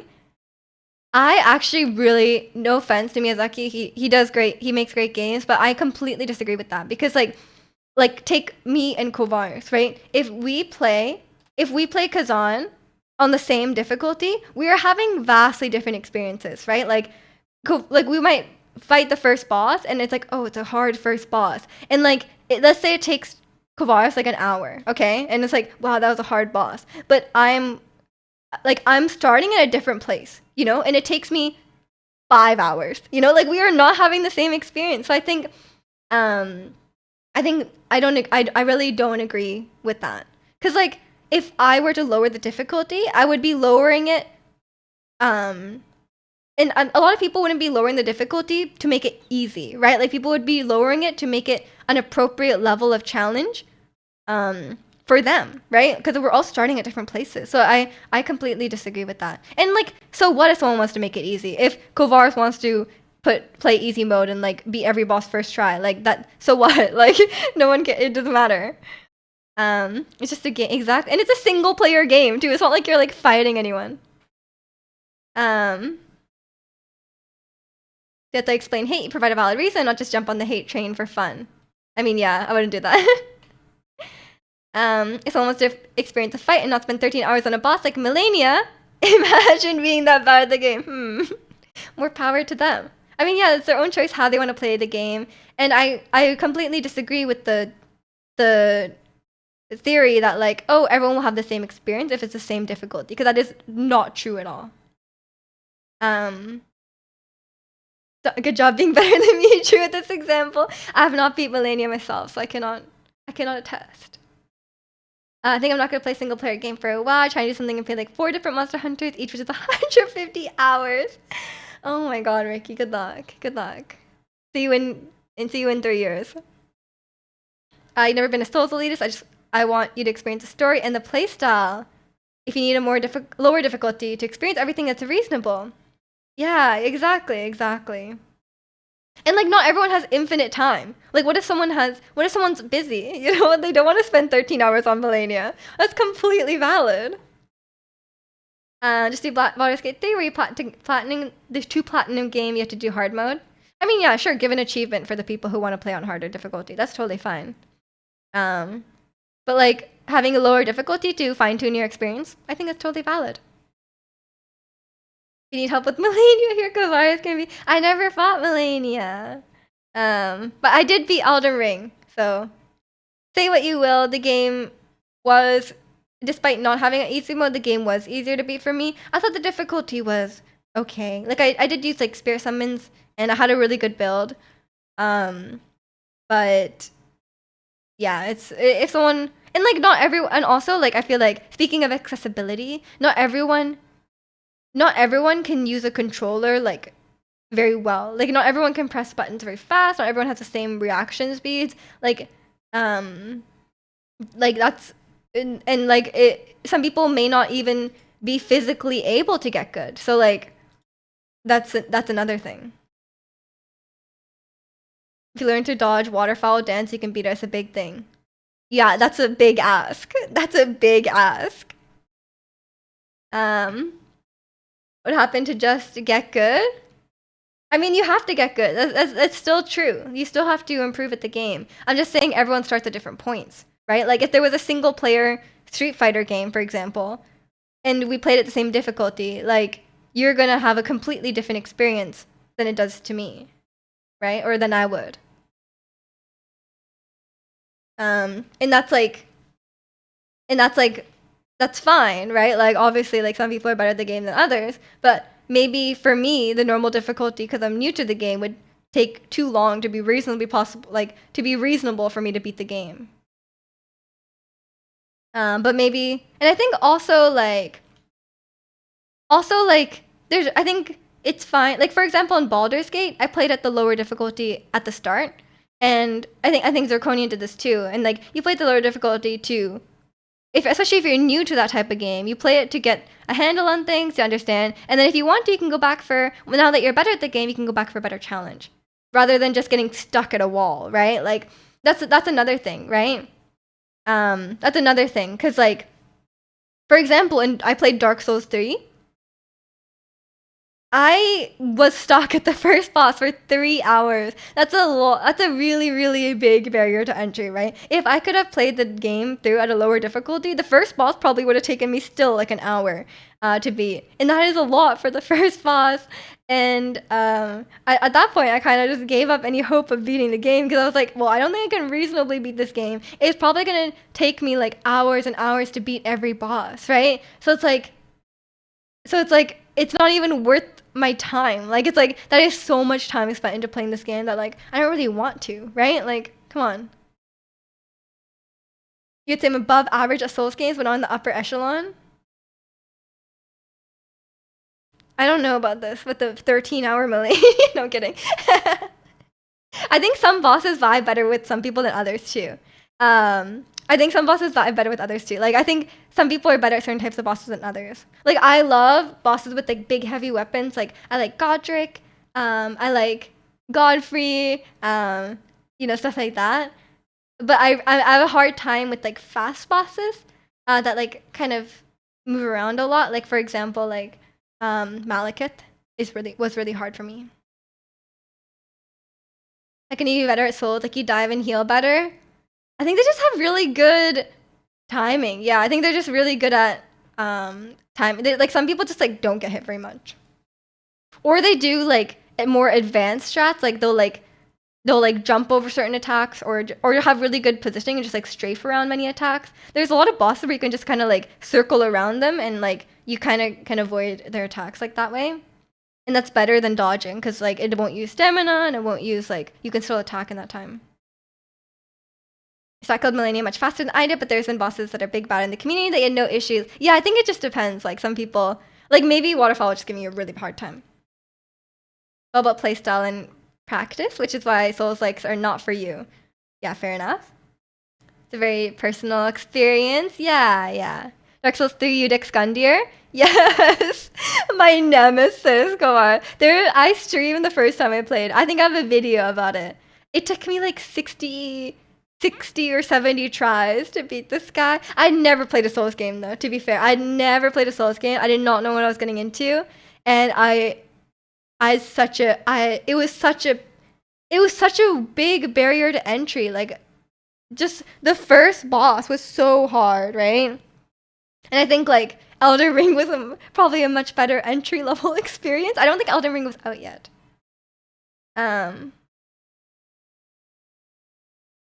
I'll also go for a run since VJ attacked me for sitting on my PC all day. Isn't it hot though? Y'all getting real into it? I mean, it's an interesting topic, like the difficulty settings, because like a lot of Souls gamers can be so gatekeepy. Like, they're so weird about it, right? They have so much ego about it. It's like, come on. And it's like, it's a single player game. Like, get over yourself, you know? That's like bragging. Like, if someone's like, oh, I'm having a hard time with Thunderblight Ganon, and then someone's like, oh, I beat it in first try. It's like, okay, no one cares. Or like, if you beat Breath of the Wild, you're like, wow, I finally beat Breath of the Wild. Like, I had a really fun time. And someone's like, don't talk to me till you beat on Master Mode. Like, you didn't actually beat it. Like, it's like, bro, come on. Like, people have such a big ego that like they have to keep bragging about it, and like they get really defensive. You really like parry playstyle. Melania punishes the heck out of. Oh, fair enough. They want to find a colossal sword. You're not going back. There's some good ones, but they can feel very slow. Some bosses, it will be really hard to use a colossal weapon, I think. I think it was like 80. You remember that shit? Oh, it was so painful. I swear, I wanted to cry when I made it. Like, I was like, it was fun. Like I did enjoy the gameplay of Dark Souls 3. It was just too much. Like at the start, it was just too. If I wasn't streaming, like I feel like I would have stopped. I would have been like, oh, this is a bit too much. And if that's like reminiscent to the rest of the game, then I'm like, oh, that's gonna take too long. My first time here as well. What a good impression of the game you gave me. You thought I was so talented, right, Ricky? Souls gamers probably got hella cobwebs. There's actually not too many spiders in Souls games. Thank God. There's more spiders in Zelda games. You went to Dark Souls 3 immediately after playing through Bloodborne. Dark Souls 1 through the easier time with the combat. Yeah, yeah. I think Dark Souls 3 just has a really hard boss, like a pretty hard boss at the start. Because I remember when I started it, when I said I was going to play it, Digo was like, oh, like, good luck with the first boss. It's definitely a bit of a... It can definitely be a bit of a wall for new Souls gamers. And I did not know what he meant. And then I was like, 3 hours later, I was like, okay, I know what you meant. Like, that's rough. Yeah, to Dark Souls 2, like 4 hours in, you gave up. Fair enough. Gotta remember to drink your orange. Yeah, true, true. I was calling the Estus boss the orange because it is orange. Why is it orange? You know the language of games. You know, like the red is health, blue is mana. That's what it is in Elden Ring. Can't help but laugh when an obviously hard and challenging boss gets that's so easy. What do you mean, comment? Every time you say something is hard, someone has to come in and say like, "Oh, I don't find it hard." It's like I didn't ask. Imagine needing to beat the graphic sound to be. Oh my god, yeah, that would be rough. I think Elden Ring is a lot more accessible. Hence me beating the game actually and having a good time with it. Like it was fun. And you can kind of like curate the difficulty for yourself if you want to level up a bit before you go into the boss fight, you know? Which I think is nice. It kind of has difficulty, but not really. I also don't agree with like, oh, if you find Pokemon too hard, just grind up your levels. It's like, that's a stupid way to do it. Like, it's like, really? I think it's stupid. Like, I don't want to grind. Like, it's like, okay, if you find it too hard, just spend 2 hours grinding up your levels and then it'll be easier. It's like, yeah, that's true, but like I feel like it's so punishing just because you're a bit worse at the game. Yeah, I'm always a big proponent of having difficulty options for sure. And I don't like the Souls gatekeepers. I will not understand them. They're so strange. But I can totally understand like some people find certain bosses easier than others. Like some people like the moves just click with them. I think that's a big thing I noticed it very strongly in Cuphead. Because I was reading discussions online what people think are the hardest bosses. And some of the bosses that people said were the hardest bosses, I didn't have much trouble with. But some bosses that people said were like no one really talks about being hard, I had a really hard time with. So I think it just really depends on you and like what makes sense to you, you know? The weapons are your thing since 2011. Fair enough. Fair enough. And I don't like people who put down other people's achievements just because like just to brag about themselves. Like if I was like, oh, I finally beat, like for example me, I was so bad at Trial of the Sword. Remember my hardest gaming experience, the Trial of the Sword, that took me like 12 hours. Okay, and then like if someone's like, I mean, not jokingly, someone was like, oh, like I beat Trial of the Sword Master Mode first try. Like it's not that hard. It's like cool. Like it's like cool. Like it was hard for me, okay? Like we have different skill levels. It was hard for me. But like some people are just like they just want to like brag about themselves cuz they have nothing else. They have nothing else to brag about.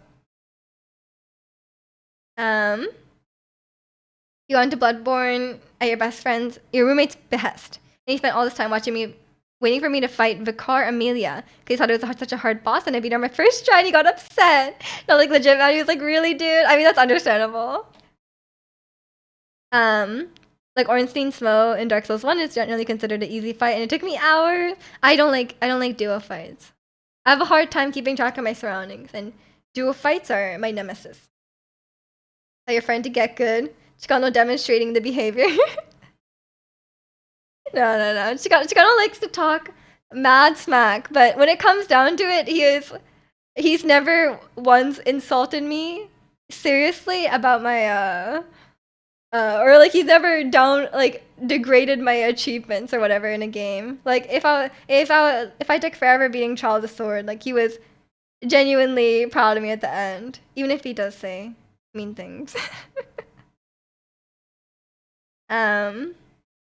Yeah, the C4 is also the difficulty option where the default one is pretty hard, and easy mode lets you have the same amount of achievements, but it's totally fine. One of them is beat the game in normal difficulty. Yeah, fair enough. I mean, in Cuphead, I don't necessarily agree with, okay, then what I'm trying to say. There's a easy mode on every boss in Cuphead, but when you get to the final boss, you actually can't fight him until you've beat all the bosses on normal mode. And I'm like, that's kind of mean. Like, I don't know, that's kind of mean. Like, if someone went through the whole game beating every boss on easy mode, and they get to the end and they're like, oh my gosh, you can't fight the final boss now. I'd be like, that's so mean. Like, I feel like maybe it's meant to be like a practice mode. I don't really know.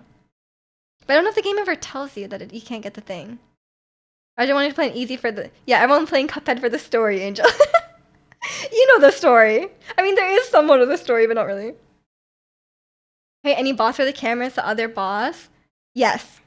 The camera is the final boss of Elden Ring, by the way. Like, I'm really bad at controlling. I mean, you guys have watched me play games. I'm terrible at controlling cameras. Like when I play marbles, you guys know how that turns out. Okay, but to be fair, the camera in marbles has weird controls. But yeah, I'm a terrible camera guy, so it's tough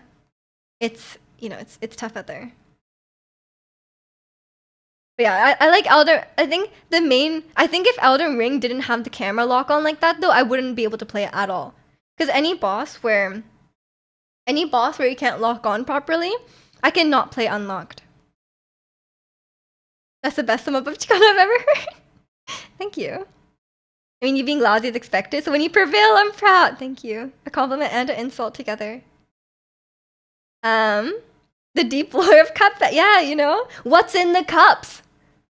Is it milk? Why is it white? I guess it's milk? Why do they have milk in their cups? It's so weird, right? Is it their brains? Like, what's in the cups?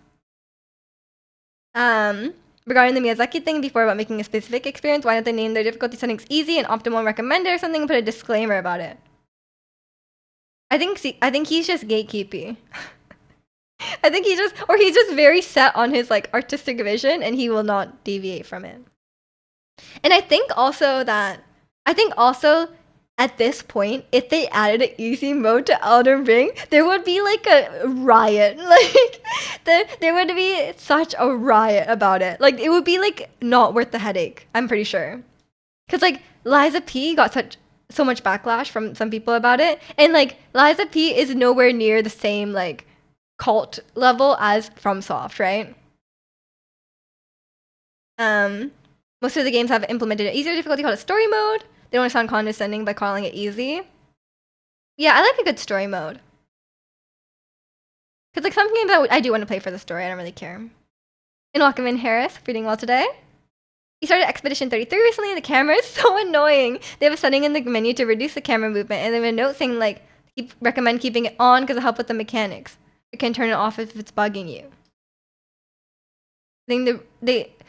To reduce the camera movement, they recommend keeping it on. Wait, so it's on by default, or it's off by default and they recommend having it on? It's weird. People be marching in the streets. Yeah, they would be.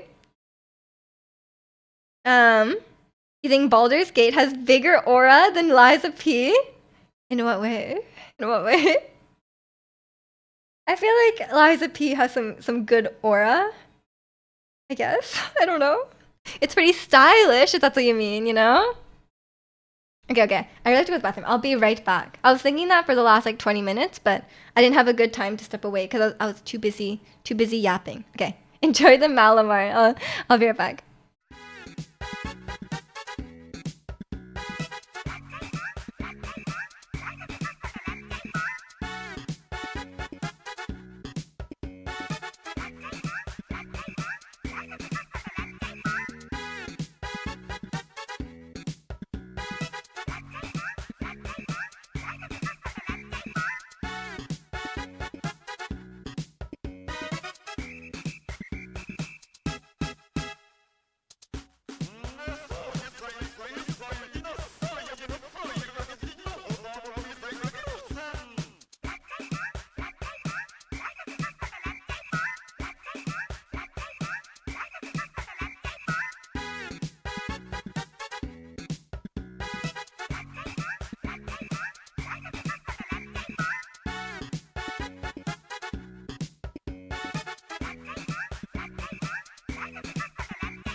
Yeah, okay, I'm back. You meant they recommend keeping the camera movement normal. Apparently, it helps with parries and oh, okay, okay. I was like, why would they have a setting to the opposite of what they recommend?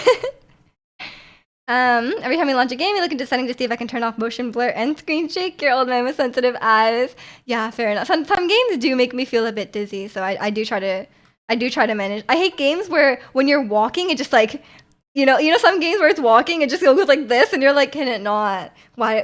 I don't need accurate head movement while you're walking. Like it sounds very unpleasant. But yeah, I definitely do look into the accessibility settings when I'm playing games and stuff. You get really bad motion sickness. I was watching a video about making games accessible to non-gamers. Not that you're a non-gamer, but a lot of issues that people had when they first started playing games was motion sickness, and this guy kind of deduced that like the camera moving without player input was really bad for motion sickness, and also stuff like moving without, like for example, like going on a conveyor belt or something like that. Like they're playing Portal, that kind of thing was really bad. Or in a cutscene where your head would start moving without you, it would just like take away camera control from you. That was really bad as well. So he had ways of like easing people into it, which helped a lot, and making stuff like brighter. There was like many things there's a lot of things you could do. You could make stuff a lot brighter. I can't remember what else it was. There was quite a few things that helped a lot. And playing in windowed mode. Playing in windowed mode helped. I think I posted the video in Discord. Motion sickness does suck, yeah. I was really worried about that when I got my VR headset, but luckily I was okay. One of my biggest pet peeves when raindrops throw on your camera in a third-person game. Yeah, that is weird. That doesn't happen on your... Maybe they're wearing glasses. Rasputin? No. It was someone... I love Rasputin, but it's someone else. I'm welcome in Maestro, and welcome in Leon. Hope you're doing well today. A lot of horror games are real bad. Ernie had to stop playing Outer Worlds because the animation of climbing the ladder made her sick. I think it mainly is just like when the camera is moving without the player moving it, right? That's like a big thing, and I can understand that as well. The respawn in Borderlands 2 also makes you... Yeah, I mean, they should have like motion sick modes or something like that, right? Where it's like, where it takes away those things. I think maybe a lot of games aren't aware that these things make people motion sick, because that person really narrowed it down to like what things cause motion sickness. And either he kind of just mods the game, and he either removed it from the game or had some sort of warning pop up saying like, oh, this is about to happen, so that at least they're prepared for it. But it depends on the person. Some people get really motion sick regardless. You have to look away. Yeah. For me, first person games, I don't get motion sick, but I get really disoriented.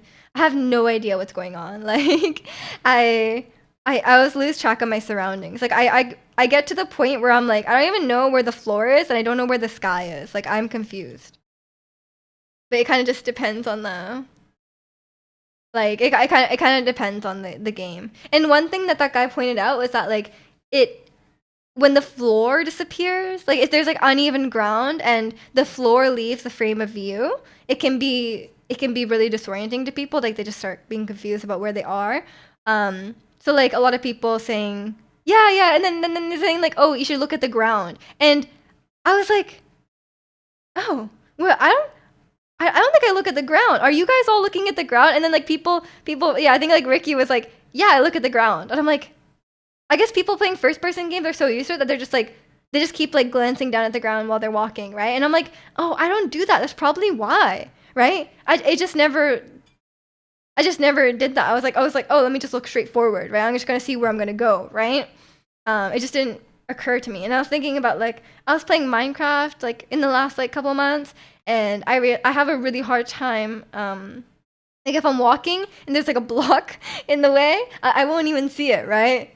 And I think it's a new gamer thing as well, or like people who aren't as used to these types of games. It's like you get really tunnel visioned, right? And you're just like looking, you're like, okay, I'm going to this location, and you're like looking at just that, or like there's like an enemy in front of you and you're only looking at that, right? Because that's like your entire mind Like your entire mind is like, okay, I see this enemy, I'm gonna fight it, but you don't see anything else around you. That's definitely something I do, and I really suck at parkouring in Minecraft, but I think it's a different issue. And you mentioned Minecraft, you need to jump a lot, and yet don't look at the ground. I mean, I would look at the ground when I'm jumping, but I also want to look forward when I'm jumping, so I'm very confused. And welcome in, Armand. Hope you're doing well today. You swing your camera around a lot in Souls-like games. If you do it too much, Ernie yells at me. You're just looking for treats. Yeah. I mean, if someone's like moving their camera like a crazy person, like I can't not watch people who are like really good at League playing League. Like, you ever seen someone play League and they're like good at League? They're like constantly like snapping the camera. They're like, okay, I need to look at the jungle. I need to look back. I need to look at the jungle. I need to look at this other lane. And I'm like, oh my god, how are you processing all this? Like, you're just moving so much, right? So like that's some people are like that. And when you watch people who are really good at Souls games, I've been watching Jano. He plays Unlocked a lot, and I'm like, bro, how are you playing Unlocked? Like, he plays Unlocked like a lot of the time. So that's probably him just being skilled. It's sad in his camera. I wasn't gonna say anything, but yeah, sometimes it started swinging the camera like crazy. Like, it's playing Baldur's Gate. I'm like, where are you looking? Like, it's so far away. I guess he's just seeing where he's going. I don't know. Can't watch gameplay from Faker's POV. He lands like a security role. He really is. He really is. Joystick is left thumb up of the sight when moving the camera, and then mouse. Yeah. Like, some people have very twitchy mouse movements and stuff like that. That can be really, people who are really good at first-person games have really twitchy mouse movements, right? They have like a really high sensitivity or something like that, and they're like moving like crazy. It's definitely hard to watch. Like, for example, or like even like pro Valorant players or something like that, like first-person games, it can be really hard to watch. But like, have I ever played I guess I have played a first-person in game on stream, like Alien. It's probably quite hard to watch me play first-person, but mostly because like I don't really know what's going on, you know. That's probably a bit of it. It's not like I don't do any like fast movements or anything like that. I'm just like I might end up looking at the ground sometimes, or like looking at the sky sometimes. It's hard to watch you play. And thank you for that input. What game is the hardest to watch? I guess you weren't here when I played Pokemon for the first time, because everyone said it was very painful. But like, I didn't know anything. Like, of course it's painful. Or a lot of people watching me play Minecraft, it's very painful, especially if they're very good at Minecraft. Cause like the games where backseating got pretty bad is Pokemon and Minecraft. So I'm assuming the backseating got bad because it was just so painful to watch that it had to give me advice. And I'm like, you know what? Valid, but like, please don't. You should give Halo Infinite a shot. It's tough on controllers, man. It's a hard time. How do you backseat Minecraft? You can backseat Minecraft in many ways. You can backseat Minecraft anyways. I make a farm. I plant some crops, and they're like, you're planting them in the wrong formation. Or like, I'll like make a nether portal, and they're like, oh, you're using too many blocks to make the nether portal. It's not optimal, you know? Or like, and then they'll be like, I'll like collect some animals, and they'll be like, oh, the animal pen it's not optimal. Like, like it's more the min-maxers. It's more min-maxers. I was not here when Minecraft. I would enjoy watching that. I mean, the VODs are still around. I recently looked back at my first time playing Minecraft. I think I have a video about it. I think I watched that. It was very entertaining. Just because I was so clueless. I just remember making beds for people. I recently found the save file of that, and I was looking at that house, and I was like, oh, I remember this. It's very nostalgic. It was a long time ago. When do you think the next time you'll play a game that's not some Chinese leave game? Maybe, I mean, on stream? I guess maybe Resident Evil? I don't know. I don't have any games that I'm like really dying to play. Like, I've mainly been playing Night Rain, and I I think right now, I think I'd have to wait too until my PC, until I get a new PC, because even playing Baldur's Gate, my PC was not handling it. Because yeah, like I think, like I said before, I was checking my task manager while I was streaming, and streaming seems to use about 60% of my GPU. So it would have to be a game that could run on 40% of a 2060 GPU, which is probably not a lot of games. So it's it's tough. Me just gonna become a professional Quake. I did play Quake one time with Zirconian. He can comment on how it went, cause I didn't know enough about what's going on to understand if I was succeeding or not. Oh, probably was not. I probably was not. I don't know what I was doing. And welcome in social. Hope you're doing well today. She's some distance away from Tony. No way. No way. I'm almost there. I pay you if you play Resident Evil 4 on stream. Gwen already paid me to play it. She gave me the game. Oh, I think we'll play it on Halloween. We discussed it, and I said I'll stream it on Halloween. It'll be a spooky Halloween game. You should do Charlie Run and do Resident Evil 1 to 4. I really don't think my PC can handle some games right now while I'm streaming at the same time. I think I need to I'll probably get my new PC. I don't know.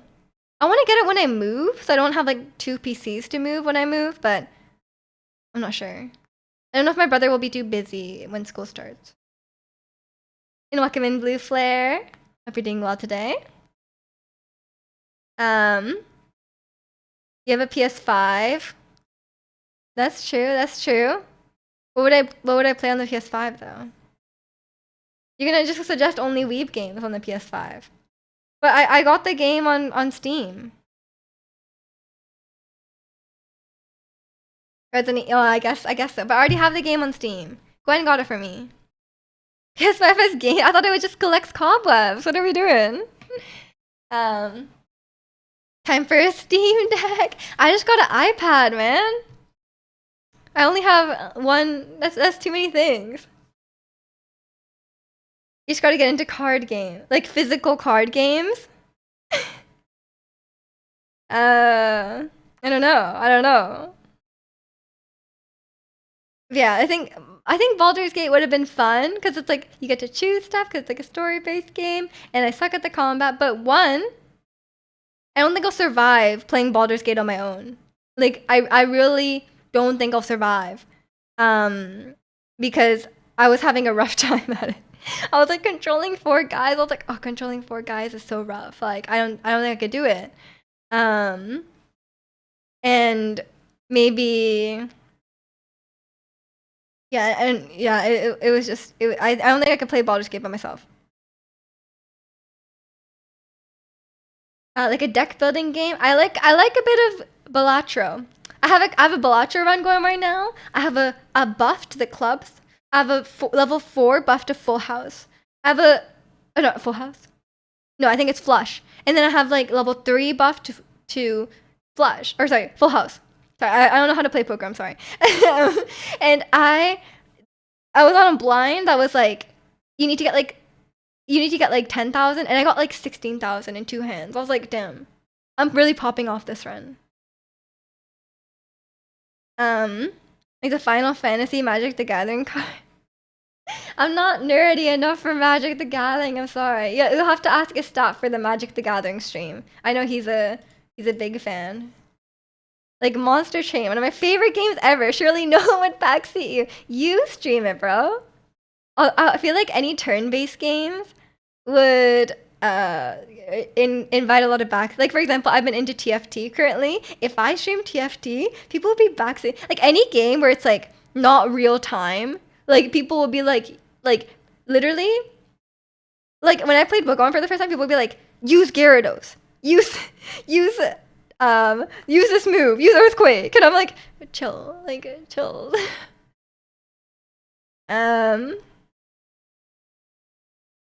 She's telling me to stream. I have an idea for I'm still trying to convince someone to do this. I I thought maybe Zirconian would do it, but he doesn't seem like he's gonna stream. It's a Miju Games challenge run where you control one person you control your player character on Baldur's Gate, and I control the other 3. You know. I was trying this.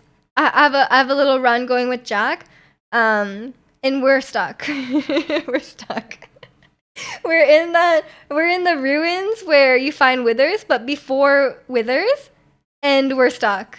It's not going well. But it's, but then I was like, man, controlling 3 players is really, really annoying. I'm like, man, to control 3 guys, that's really annoying. You should find a way to make the no weaves allowed tag 2 times the font and flashing RGB letters.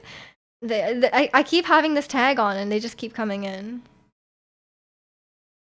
You could be convinced. Okay.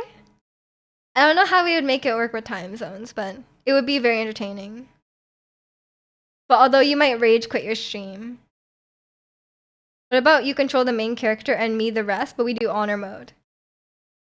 No, that's not a challenge run. That's not a challenge run.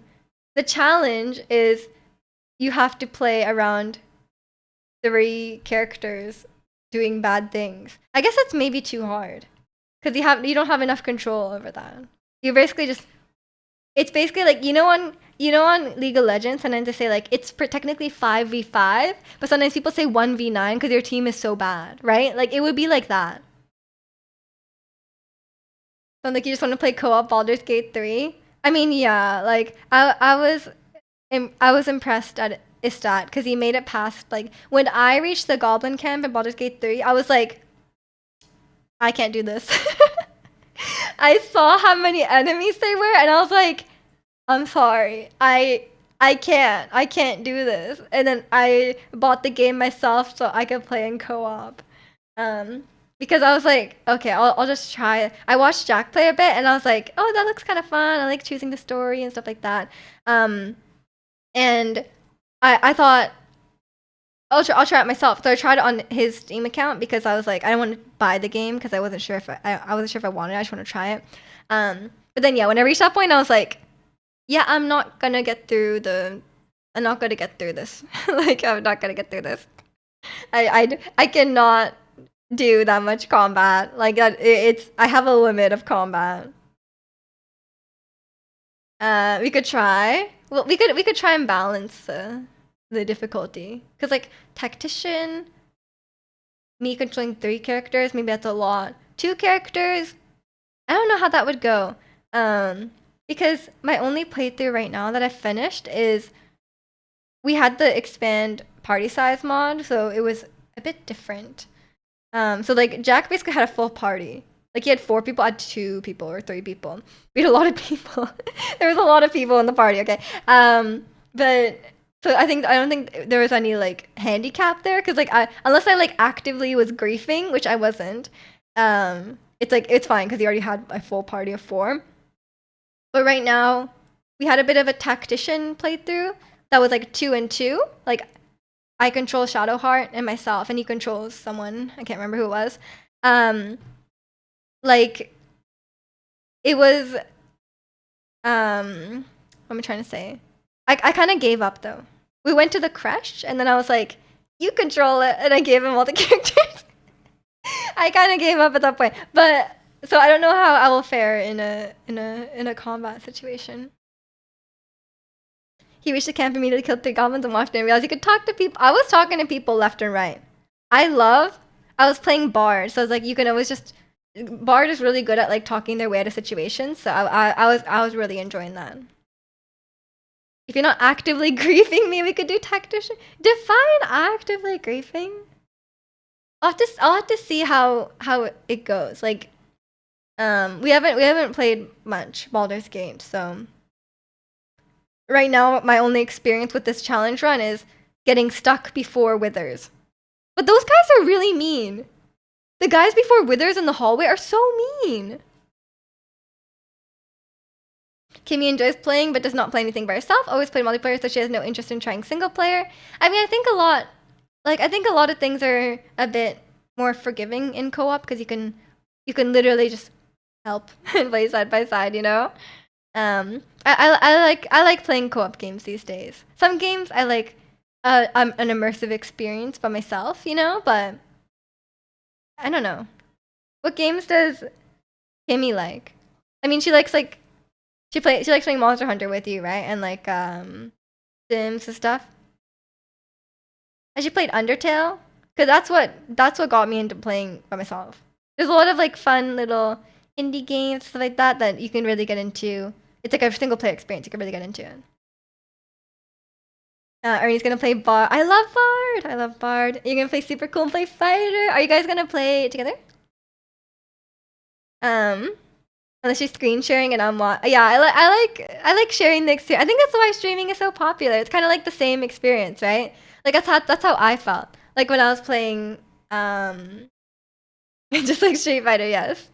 But yeah, it's kind of like when you watch your friends play from the couch or like you watch your siblings play or something like that. It can be quite fun.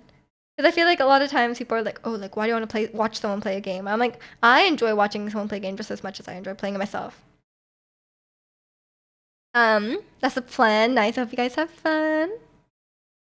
Another game you're terrible at. Have you played Street Fighter? I guess so.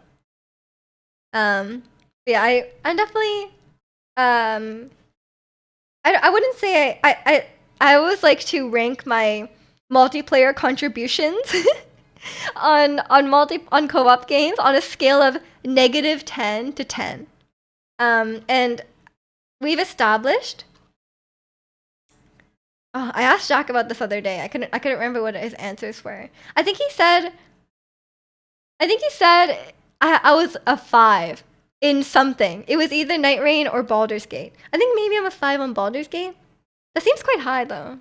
But I don't think I'm great. I think I like playing like the support kind of character, so I think I'm helpful. But maybe not 5 if it's like 2 and 2. Don't know. Can't remember.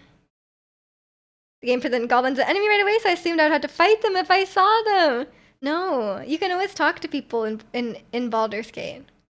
And if you fail the talking, you can fight them.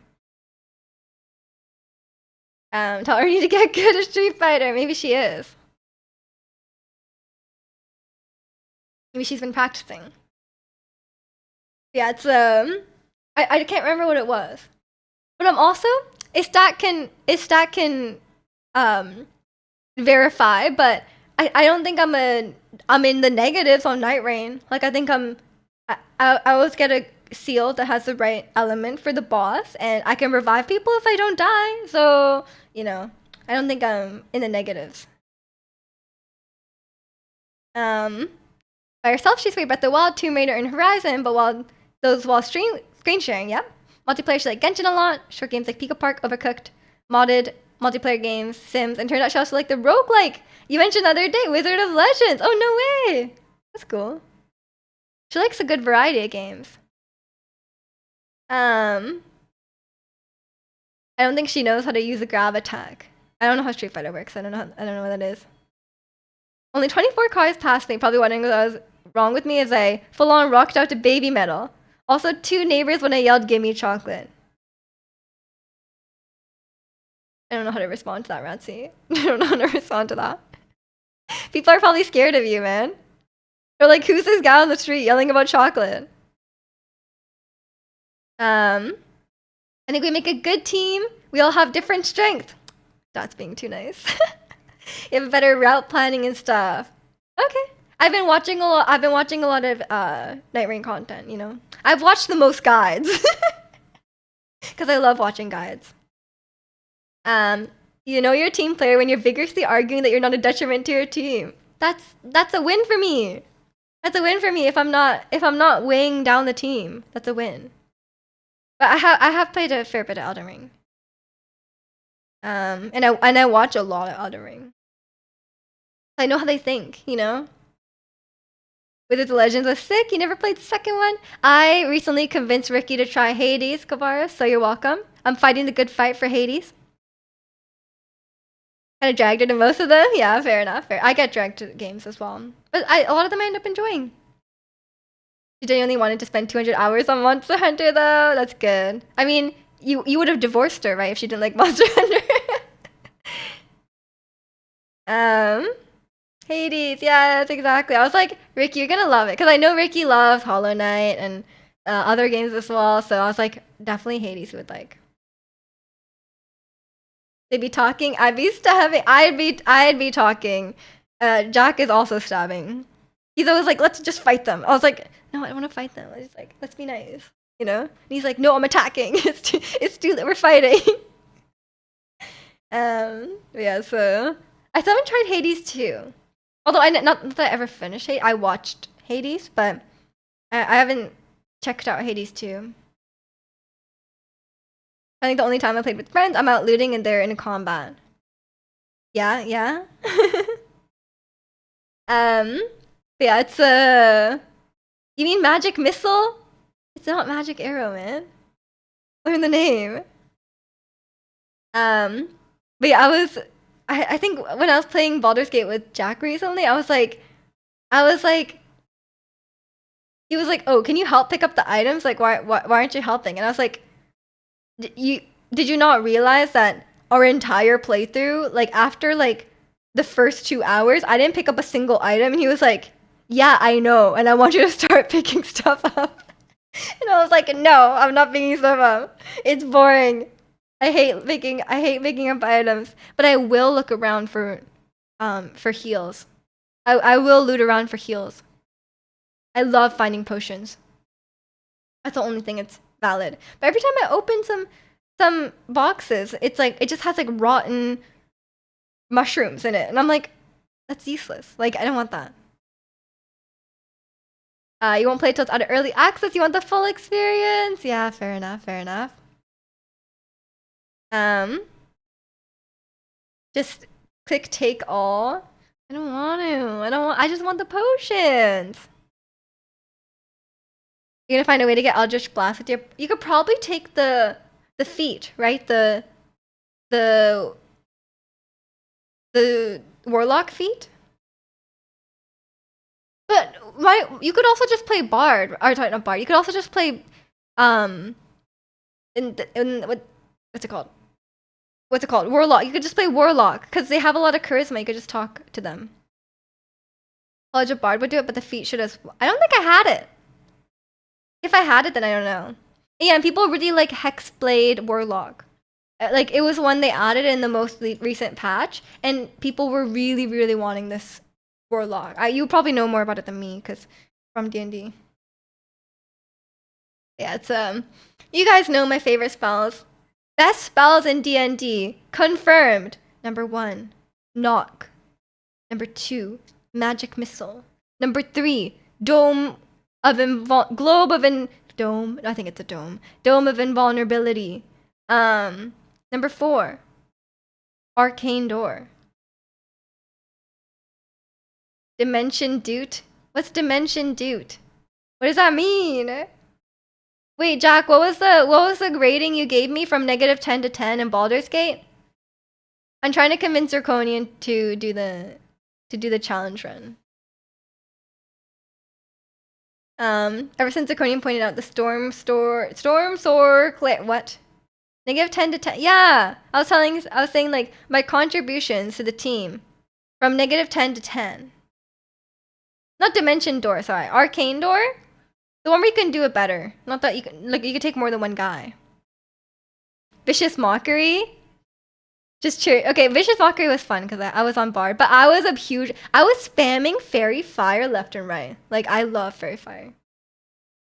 Hexblade in D&D is sick. It's what I played last time. Yeah, Hexblade is really, I guess people think it's cool. Oh, dude. Dude, are you like Pengu? Is that someone Mr. Skeletal? Who? Rakish? Sneak attack. What's Rakish? Is your favorite move so far? Why do they keep missing it? 80%. Your status is having terrible luck recently. Miju claims she's a 5 in Baldur's Gate, which seems high. I can't remember what I said, but 5 seems right. See? They're going, I'm good. I was just griefed because I was alone. I like playing support. I like spam. Look, you can't you can't lie that fairy firing every enemy and doing hold monster on them is not helpful. I love doing hold person and hold monster. Armor class is a heck of a thing. Yeah, I was getting in trouble from Jack because I only ever use the leather armor. That's not even armor. It's like clothes, right? And I would stand in the front and I was like, why are they attacking me every time? Like every time they would just beeline for me and just like down me immediately. And I'm like, why are they aiming for me? And he's like, because you're not wearing armor and you're in the front. Don't stand in the front. So I figured I learned that. I'll probably just play a legit bar, but Eldritch Blast is fun. Yes. I found on this rabbit hole of vicious mockery insult videos. What's your favorite insult? Is it family friendly? Used fairy fire once and it nearly killed Lazel. Why would it kill Lazel? Does it hit your own guys? Sorry, I should know this as a fairy fire spammer. Going to Costco? Enjoy Costco. You're going to Costco on a Sunday? You okay? Have fun. That's a decision. You don't know about Mr. Skeletal? I don't even know what you're talking about. If you pick up blue at Mija, you can get that 5 up to a 7. Nah, I don't want to. Okay, Zirconian loves picking up blue. I can't take that away from him. She's an enabler. I don't know if that's how I would describe it. I would say I'm more of a support. Enabler sounds negative. Your life story was written in crayon and incomplete sentence. What? What are you? Oh, that's the vicious mockery. Your life story was written in crayon and incomplete. Does crayon exist canonically in D&D? I guess so. How long do you think I'll last playing co-op with Mija before I have an aneurysm? Don't know. Give her 5 minutes to get. Oh, I forgot about that. I don't think Zirconia will have the patience for that. Anyone in the fairy circle fire advantage? Oh, I think I'm allowed to hit my own guys in fairy fire. I have permission, but like damaging spells, I do not have permission with ice knife. I've been getting in trouble about ice knife. You want to go Costco? Well, come visit. I'll take you to Costco. What's wrong with Costco on Sunday? It's so busy. Oh my god, it's crazy. It's like a war zone in there. You ever gone Black Friday shopping? It's like that, but in every Sunday. 90% of your honor mode playthrough was looting. That's your problem. It's just colored wax, right? Or is it called crayon? I feel that sounds like a new concept.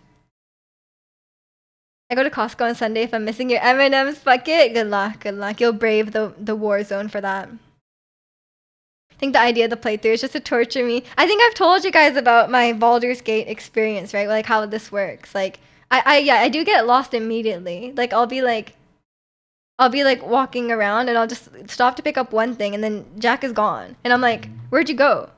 And he's like, I'm just over here. And it's like I don't know where, you know? It's very confusing. And I told you guys, like every time we okay, honestly by the end this was not a problem anymore, but at the start, like I'll be like, where are the enemies? Like I'll be like, who are we fighting? Where's the enemies? And then he would like ping all the enemies. But I don't think we do that anymore. I don't think that's an issue now. Maybe there's like 1 or 2 enemies that I don't see. But yeah, the rest of it's fine. Some of the other good ones are none of your best friend's best friend. Mr. Rogers wouldn't want to be your neighbor. Bob Ross thinks you're a mistake. Oh no. Sunday Costco runs. Yeah, I would not. Probably the only thing worse than a Trader Joe's grocery. We don't have Trader Joe's here, so I have no idea. Recording could have the choice between only listening to K-pop for the rest of his life or a playthrough of Baldur's Gate with Mija. You'd pick K-pop. That's a hard choice, man. That's a hard choice. I hope. The busier it is, the less likely I get approached by solicitors trying to sell me internet services, solar panels. Not the solar panels. Torture my people pleaser concept when it complex and you turn them down. Just ignore them, man. Just say no thank you and then keep walking. It's not that hard. Don't be pressured by these guys. If someone calls you and they're soliciting you, just say, "Hey," you just be like, "Oh no, sorry," and then just keep walking. Don't even stop. And she's fully on my screen. I'm staring right at her, but she can't see. Maybe your screen is bigger than mine. I don't know. How big is your monitor? I started a solo playthrough. There's a dark urge, and it made me sad being mean. I cannot be mean in video games. Maybe it's because the first game I played was Undertale, but I cannot be mean. Just let Miju take the lead. That seems worse. My friends always call me out for not waiting for them when playing something together. Why did they stay in the same place 30 minutes when there's nothing else to do? Yeah. Maybe you're too fast, Ricky. You're just speed running and they can't keep up. Just put the hemlock in the bag. What?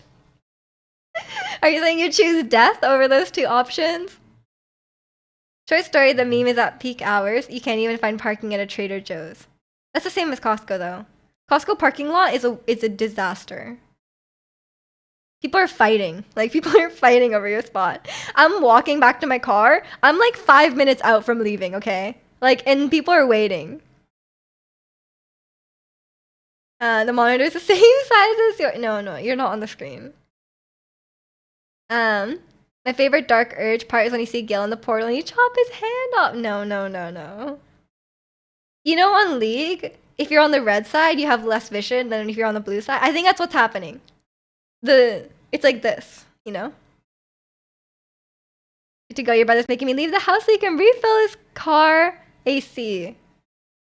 I don't know what that means, but good luck. Good luck, Ernie. Take care. I'll see you later. Not as cold-blooded as you when you channel Japanese nature. No. The Japanese one is a nice one.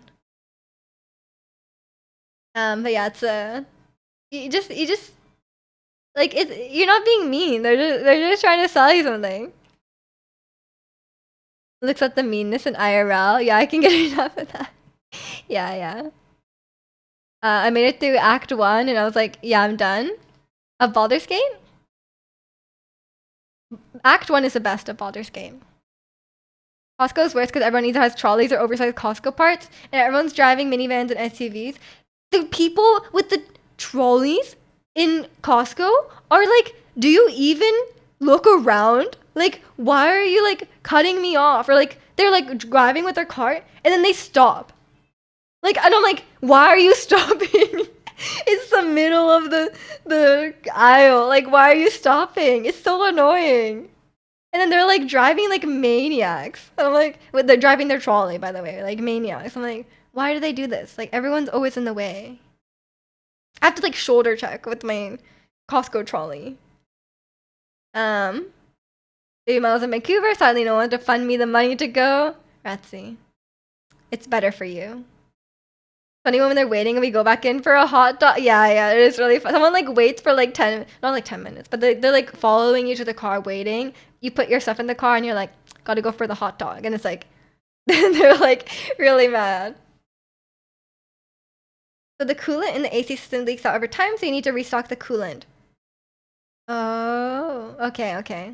That's different than the air filter change. Because they always want to change the air filter. And I'm like, I think I have to lie. Miju would know this if she used her car. I don't think I've ever... they've changed my air filter so many times. I'm like, I don't think you need to do that. Like, I think you're scamming me. You just lie and tell them you rent an apartment, I don't need solar, and run my internet service from the office and have to run to the wine department out of guilt. Don't even stop and talk to them. Come on, you can. I believe in you. Take the first step out of your people-pleasing ways and just say like, no thank you. Say no thank you. It's perfectly polite. You're also the one pushing the cart, and then you will stop and look at stuff, leaving me in the way, and I gotta like lift the cart to move it out of people's... Yeah, when you have to move the back wheels, it's like really annoying. Just run over Ernie. We cannot run over Ernie. Put her in the, the baby seat, just put her in there. She'll be fine. Yeah, it's the people in Costco they do not drive properly. Like I don't know what they're up to. And like people in Costco at the Costco parking lot in their cars are always waiting for someone. I'm like, you're blocking the whole lane, like just waiting for someone. And then there's like 6 people like waiting, and you're like, oh my god, like such a disaster. Why'd you hit me with the cart? You're level 3. They must be exterminated. Yeah, it's Costco. I would not go to Costco on a Sunday. Is what I meant. I'll always go on the even on the weekday. It's busy enough, you know. Cannot deal with the Costco.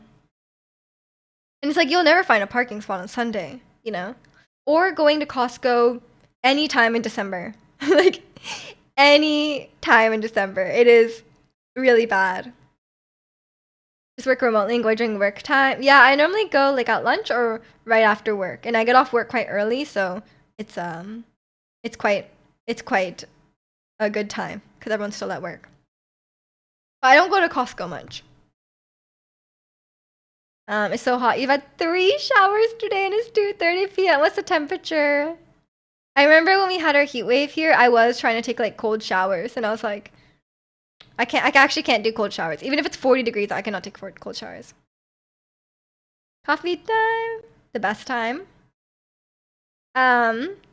Literally me when I walk outside. I know. It's only like 30 C, but you have no AC. Oh no, it's the same here. I have no AC as well, and it's also 30 C. So I feel your pain. It is really warm. Just I've kind of grown like accustomed to it though. Like just chill in front of your fan, wear the least amount of clothing you feel comfortable, and have a good window opening closing schedule. Like if it's like, you know, keep your blinds closed to keep the sun out, and like stuff like that.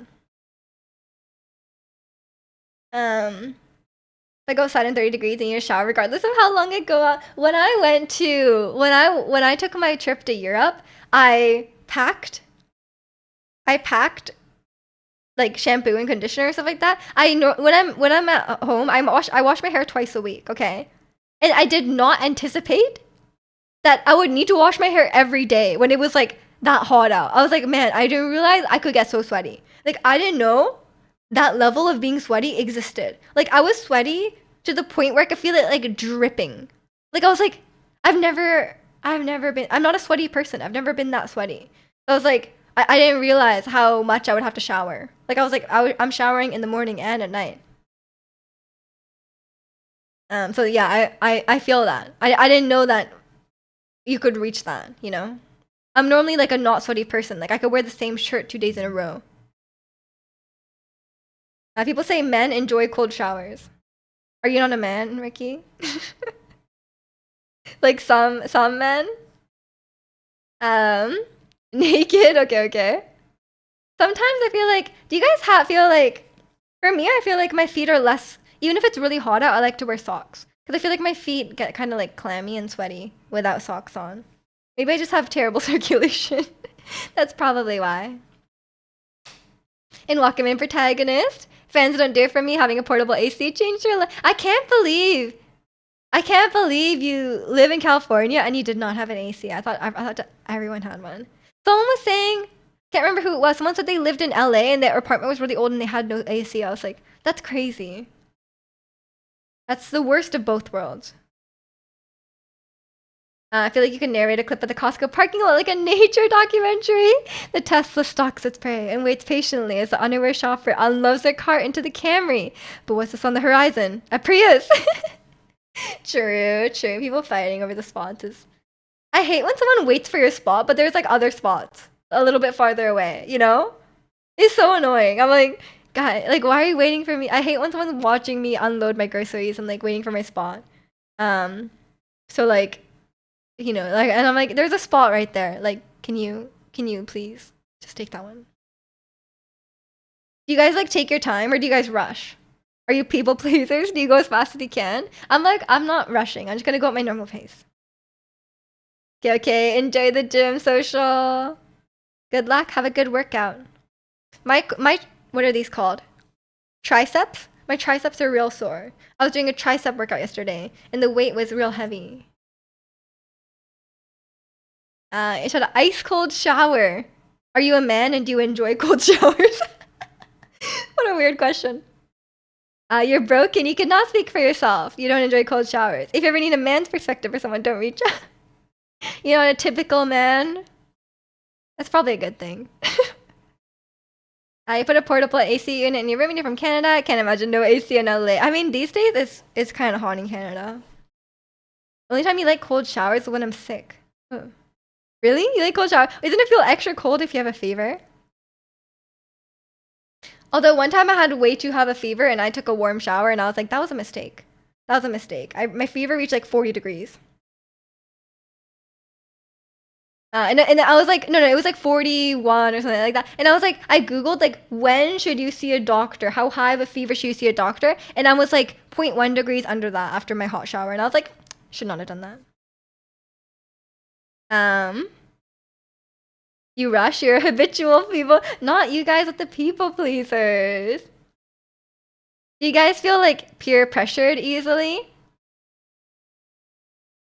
I'm pretty sure I put on 10 pounds from work stress the past 2 months. Oh, I'm sorry. I hope it gets less stressful. It's rough. Biceps. I don't think are these. I thought biceps were on the top. I meant like this. It's so. There's no muscle there. This part. How heavy? There wasn't a weight attached to it because like in Pilates we use springs. We did one like you put your arms behind you and you like push down like this. You enjoy cold showers in the summer, but in winter it's torture. Yeah. I even if it's really hot out, I cannot have a cold shower. My body is just like no, like you cannot. It's too cold. Do you think it's not like ice cold? No. It's 40°C here almost daily. Hot shower anyway. Yeah, same. I mean, not the 40°C part, but even if it's really hot, I will. Started ending my hot showers by turning the water cool for like the last minute. Oh, okay, that can be nice. If I have like a really scalding hot shower, I turn it down a bit. You take cold showers after cardio because your body is a furnace. I guess maybe it is a man thing. I don't know. Triceps are one of the push group muscles. Triceps are one of the push group muscles, isn't it? I don't know. I thought this was triceps. On this part, when I poke here, it hurts. It's very sore. That's what I mean. Men's bodies are warmer? Probably. Yeah, that sounds right. It's not weird though. Because like don't women have higher body fat percentage? Like on average? Like surely we should be warm. Or maybe we need the body fat to be warmer. maybe it's that direction. I guess that would make sense. I don't know about the biology. We shouldn't get the evolutionary biology people into this. We don't want those people. Nope, you're fatter. No, I just mean overall. That is in fact the tricep, the back of the upper arm. I was right. You run hot, you need AC when it gets above 60. 68 does not sound that warm. I don't know what that is, but it doesn't sound that warm. But yeah, I definitely run cold. It could be like 20 degrees and I'm like, I have my fleece on, I'm ready. But I've been extra cold recently since I started doing Pilates. I think I might not seem very muscular, but I think I did convert some fat into muscle, and that's made me even colder. I think I needed that fat to keep myself warm, and now it's gone. Also, I made my arm really red here. Why? My skin gets red so easily, I swear. I could just poke it for like 1 second and it's like immediately red. Ugh. It doesn't hurt, it's fine. 60 is not that warm. It's usually your AC is set to. What? Social is just like has the temperature at like freezing. It's like freezing. It's like a freezer in his house.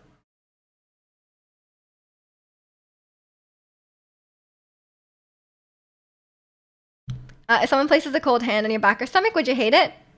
Oh, I do that all the time. My hands are always freezing. I love putting my ice cold hands on people's necks. They hate it. So speaking from someone who's the opposite, on the giving end, it never goes over well. Yeah, it never goes over well. You run warm, but your hands or feet are always cold. You probably just have poor circulation. I'm the same way. My feet are always cold. My feet are cold right now, and it's 28 degrees in my house. And yet you keep doing it. Yeah, it's fun. It's fun. I'm like, man, my hands are so cold. And they're like, cool. And I'm like, feel my hands. It's a unique way of, one, I can warm up my hands, and two, I get to torture someone. So it's a win-win. It's a win-win there. I wouldn't do stomach though, unless I knew them very well. That seems a bit weird. Usually when I do it to people, I hate it. When I do it to Kimmy to mess with her, she loves it. Okay, that's a bit weird. Maybe if she was like really warm, maybe she would like it. Maybe you really don't have the average male experience, Ricky. I guess you're the cold one. Yeah, no, us cold hand people, I think we all have this, right? We all use our cold hands to, you know, you put them on warm parts of people's bodies, and it's like, it's terrible, and we like doing it. I guess we all do this. I thought it was just me. We're going to bed if I'm in the big spin. You put your cold hands on Ernie's tummy, she yells at me. Yeah, it's I mean, if you put like on certain parts, like your like necks, I think is extra cold, or like, yeah, especially like, yeah, stomach. You just had a light version of your Starbucks. Oh no! Did you spill your? You just said coffee time. Did you spill your coffee just now? That is not good. I haven't spilled my coffee in a long time, but I'm very careful. I don't put drinks on my desk. I don't put any drinks on my desk. It is a drink-free zone. Because I do not trust myself anymore. But my Starbucks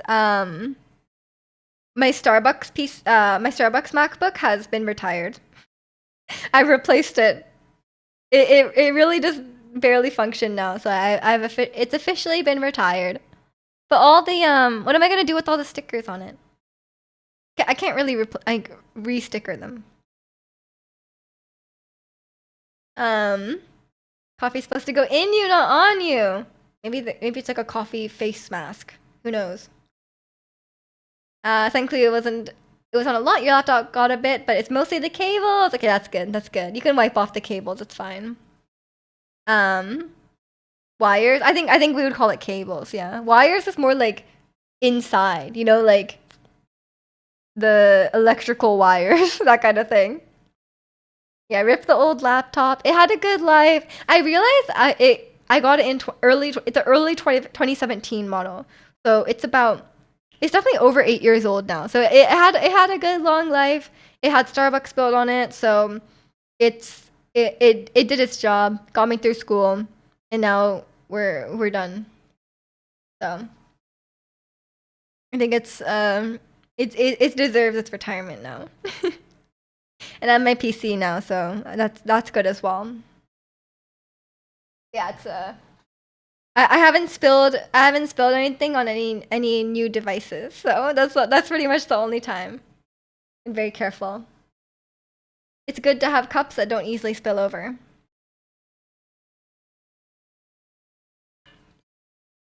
Yeah, it's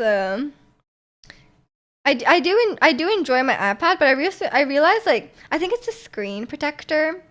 I think it's a screen protector. For some reason, some of the touch inputs don't like process. And then I was Googling it, and I noticed something weird. Like I noticed that like if I just had the laptop like on the table, the touch screen doesn't work very well. But if I have it in my hands, it works really well. And I was like Googling this because I was like, what does that even mean? And apparently it's like a how do you describe this? It's like it's a connectivity problem with I have like a screen protector on it that's like, what is it called?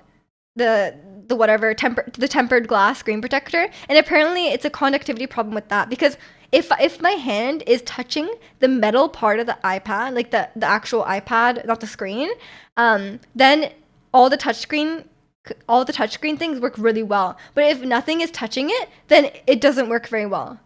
And I'm like, I don't really get how that works, but apparently that's like a known thing with the tempered screen protectors. I'm like, that's kind of crazy. That is so weird. But I kind of don't want to not have a screen protector on it. So maybe I'll get like a plastic one. Don't know. Speaking of replacing, you finally built your new PC yesterday. Nice. Are you typing on your new PC? Although if it's really hot out, having your PC on is kind of detrimental. It took a while, but you're thankfully got it running. That's great. That's great. I'm glad it went well with the build. And I hope it's everything you dreamed of. And it's running well. And it lasts you a long time. But yeah, I don't want to move with I don't want to move with an extra PC. I feel like that'd be really annoying. So I feel like I'm gonna get a new PC when I move, but I don't know when that will be. Cause I need to give notice and stuff. All clear. Let's go. I'm glad your computer's okay. You're using your former PC that used to be your gaming one. Oh, then what's your new PC then? Are you gonna sell your old one? What do you guys do with old devices? Like, I have my old MacBook, and I've always just like kept old MacBooks around. I don't know. I guess in case I like my new one breaks or something, and I have like a backup. I'm like, I guess I'll have like it was even with phones and stuff. I just keep the old one maybe as like a backup, or I give it to someone if they really want it. But. And like I heard sometimes people like travel with their old phones just in case their phone gets stolen or broken or something like that. And I'm like, that's a smart idea. Yeah, I'm not sure. You gotta move soon. It's tradition. You moving within a month after me? Wait, what month are you moving again?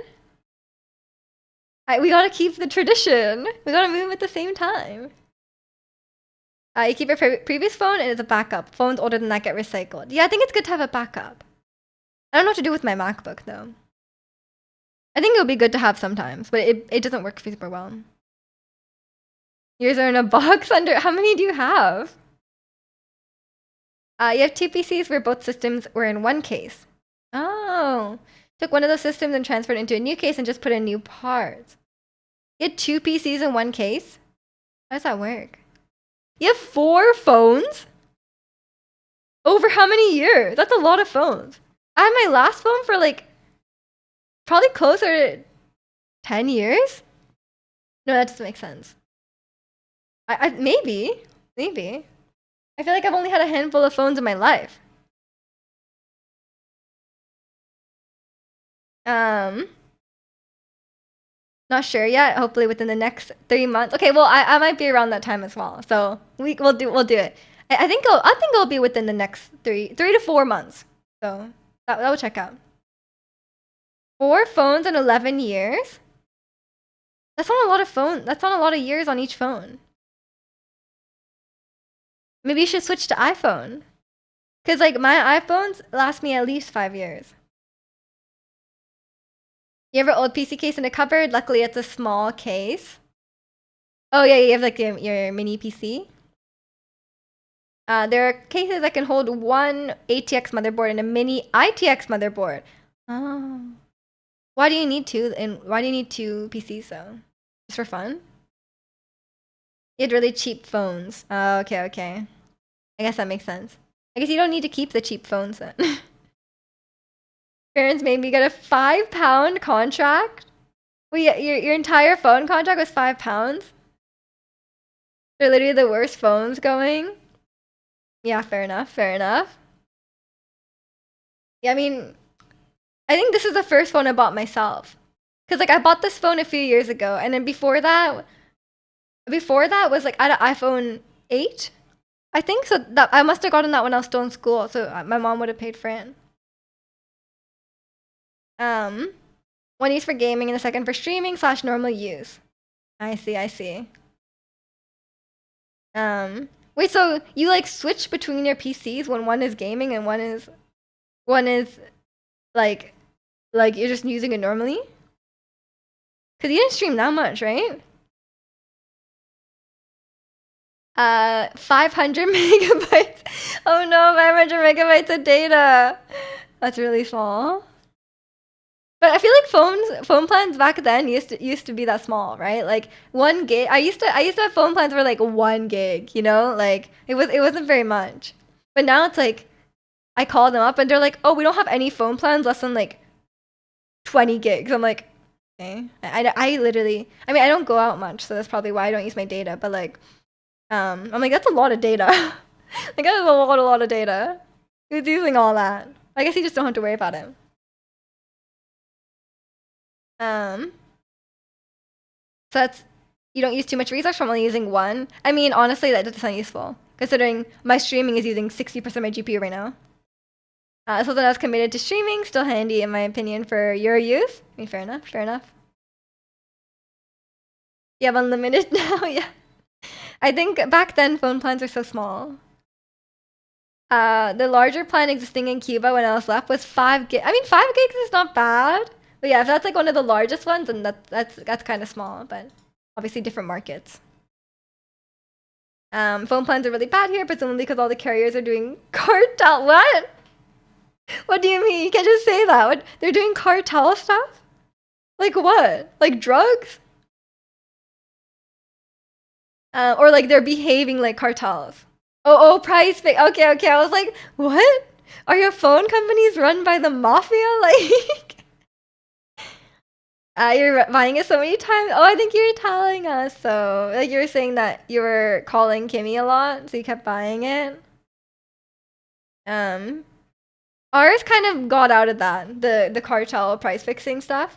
I think we have a lot of like smaller companies now that are breaking that and like driving the price back down, which is good. Because like the big companies are such scams. So they're not doing that anymore. But I think with internet it's kind of like that still, because like the smaller companies aren't available everywhere. I did not mention Kimmy back there then, so I probably said it was 50% your fault. Oh, okay, fine. That's fair enough. I guess I remember back in the day you would stream my stream either audio only or like a 144p. Those were the days. We were like, I'm like, look at this, and you're like, it's 1 pixel, Miju. I can't see it. I'm like, fair enough. Okay, fair enough. Wonderful days. I mean, that's the reason I stream now with the encoding, because I know some people have terrible internet and they need to watch at a lower setting, and then so now I can stream at 1080, but have like I can have the quality options, right? So people can. But I haven't met that many people these days that are like, I'm watching at 240p or whatever, you know? Not many people are doing that. But maybe 1080 is a lot for some people. But maybe, 720 is not too bad. But they only recently let us do that. Because before you just had to hope and pray you got quality settings. But now it's now you can just do it yourself and it's fine. That's probably why I'm using 60% of my GPU though. Because I'm pretty sure that technically means I'm sending like 5 different streams to Twitch. Or something like that. I don't know how it works. Mentioned Kimmy once in like a stat streams one of the first days you were here. You don't know why I remember these stuff? Were you like trying not to mention her or something? Because I remember, yeah, I do think you didn't talk about her very much at the start, but now I can't remember what it was. I think you brought it up before you were married though. Because imagine if suddenly you were like, I'm married. I don't think that was the case. It's can't remember. I mean, you can share as much as you want. It's a public Twitch stream, you know. You don't need to. We don't need to know every detail of your life if you don't want to share it. Yeah, it's I mean, sometimes people are sharing a lot. I don't know. But it kind of just depends on the person.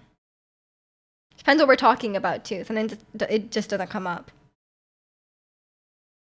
But yeah, it's I've noticed that like I don't know. Okay, speaking of man things, I guess not including Ricky apparently. I guess no, but Ricky's actually included in this. I noticed a lot of guys like don't talk about their partners.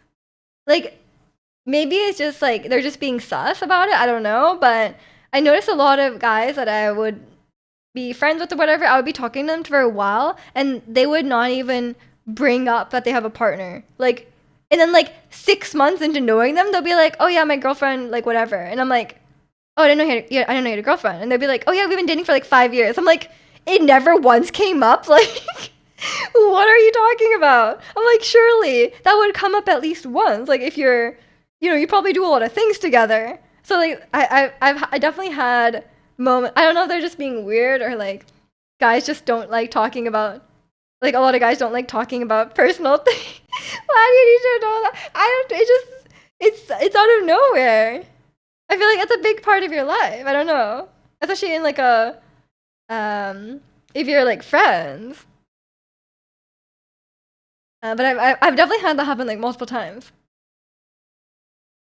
It's a rule. Don't talk about your girl. Oh no, they're not allowed. It's the bro code. You can't bring it up. You didn't share much stuff back then. You didn't really know how to express things correctly either. Still don't, but I can do better. I mean, yeah, I guess that's fair enough. A really good friend I have still doesn't know I'm married. What? What do you mean? Actually, I might be kind of the same way. I don't necessarily. Maybe I'm more of a guy than I think. Because I think I don't. If like I wouldn't necessarily bring up someone I'm dating unless it was relevant to the conversation or if they asked specifically. And I feel like guys don't really ask. You know? You can't talk about the contract. No, not the contract. Um, that's kind of. But marriage, I don't know. Wouldn't that? I feel like that would come up. Like they're like, "Hey, what's new in your life?" And you're like, I spilled my coffee on the keyboard. Yeah, that was pretty crazy." But you don't say that like I got married. Maybe. But I guess I'm kind of the same way as well. Like I feel like I don't bring up stuff unless it's relevant. Like if it's like part of like a story, then yes. But like I wouldn't just be like, "Hey, what have you been?" I'd be like, and then like I wouldn't bring up like any new relationship status things. But if I was married, I feel like maybe that I would bring that up. Like I that seems like a big thing. Um, I don't think there's a specific reason for most of the cases, except for the ones that don't want you to know for their own sus interest. Yeah, I'm sure there's some people who are I think there's some people who maybe are not saying that because they like maybe aren't that loyal to their girlfriend, you know? that's what maybe, but you probably don't want to be friends with them anyway. It's funny because I'm someone who I would be asking, but I try not to because I'm just being nosy. Fair enough. I feel like with like when I like I had a lot of guy friends in school and we wouldn't really talk about our lives. Like we would just talk about like stuff that's going like like unrelated stuff. Like we would just talk like this. Like I would be talking on chat, like it wouldn't be talking about our lives or like our feelings. And I'm like I kind of am the same way. I'm kind of the same way about that. You just talk more about like external things and not like yourself. You can only foresee downsides of mindfulness from talking about your girlfriend. Like you're gonna accidentally trash talk your girlfriend. That's a you problem. Doesn't it get to a point where it's too late and you'd feel bad you didn't tell them sooner? I think I'm that guy though. I just complained about that guy, but I think I am that guy. Like I think I would like um I would be friends with someone for a while and then I'll be like, by the way, I've been dating someone for oh yeah, we're engaged. you know? Um you're such a guy's guy. Thank you. I should start taking cold showers. Honestly, I'd be preaching to the world, hey guys, I'm a partner. That's sweet. What's your favorite programming? Yeah, I'm always talking about that with my friends. No, even to compliment your own girlfriend can be fraught with danger. I think you're just bad at complimenting. Travel, that seems like a you problem. I'm already at the point, like, how do I tell her? Hey, really good friend, forgot to tell you I've been married for more than a year. I think you just bring it up. No, okay, Ricky, I got you. You say, you just bring it up casually. Like, you just say, my wife, whatever, my wife and I did this. And then they're like, I didn't tell you you're married. And you're like, I told you. And you say, I told you last year. You don't remember? And then she'll be like, either she'll be like too awkward to be like, no, you didn't tell me. Or she'll be like, oh, or she'll feel bad that she forgot, you know? Or you just say like, oh, I thought I told you. Maybe it must have slipped my mind. I thought I told you a year ago, you know? It's just in gaslight. No. Just okay. Sorry. No, don't go to the gaslight. Just say, I thought I told you.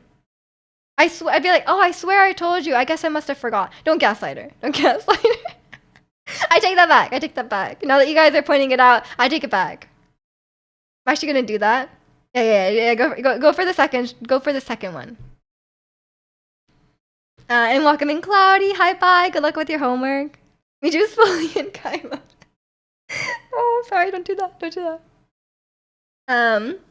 But I'm generally a pretty private person, even with my friends. So it doesn't actually surprise them. It doesn't surprise them if I say I've been dating someone for a year.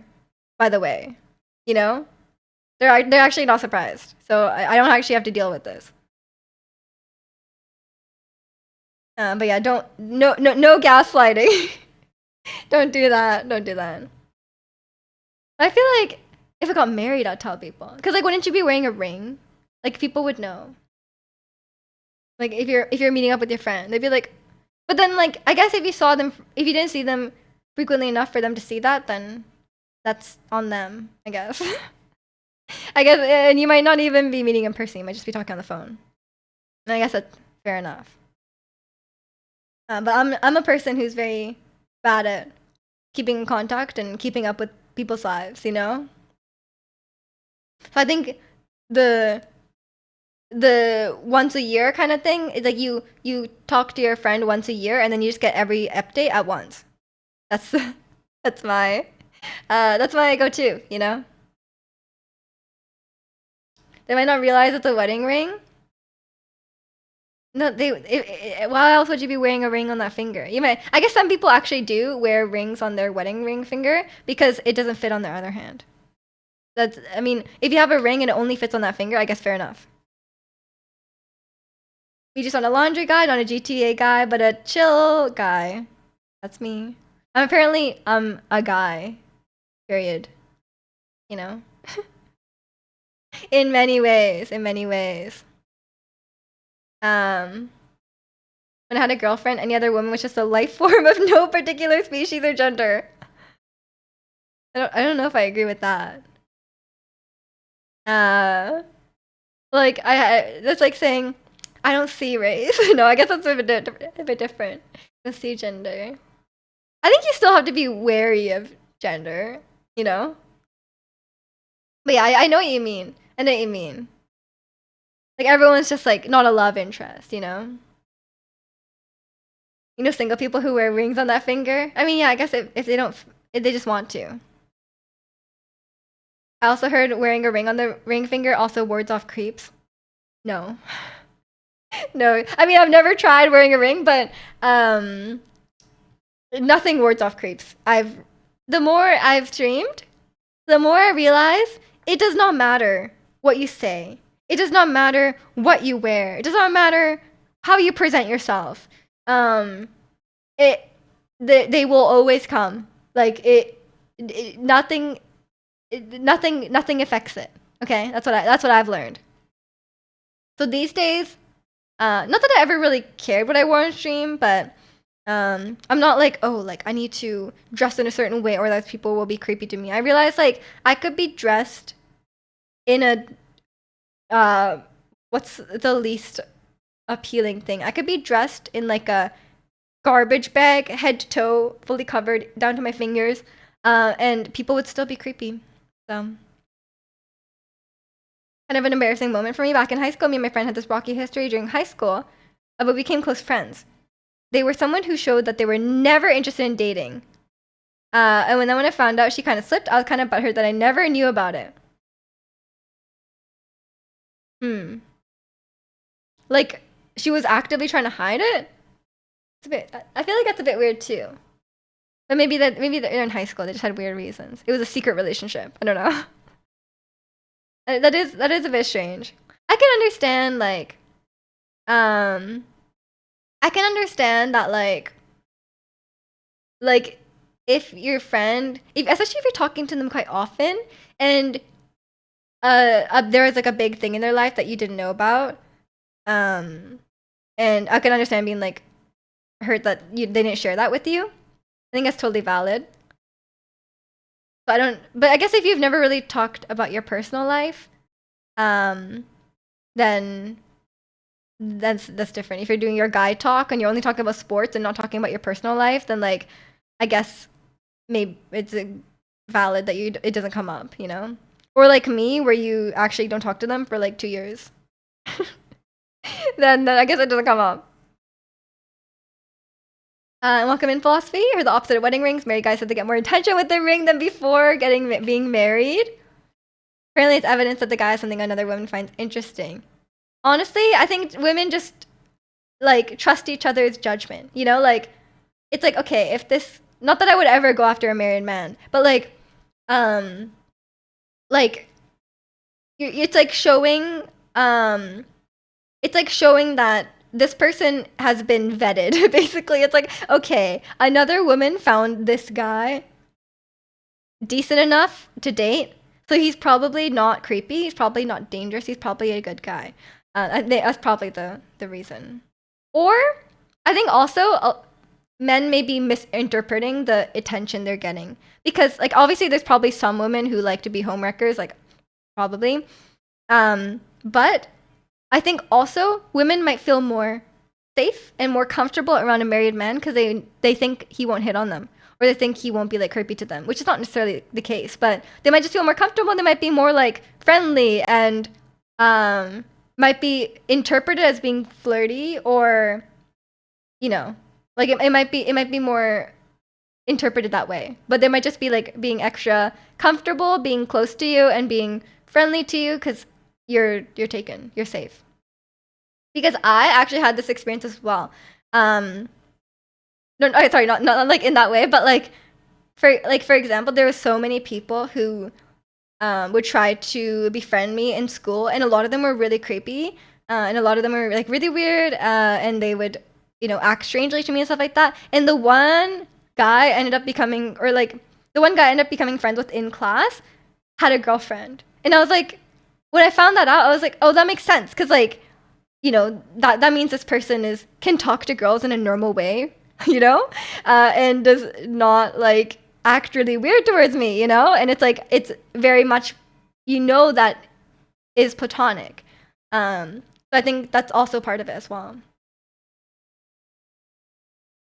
But later I made friends in like internships and stuff like that, but in school it was pretty tough because like people would act so weird.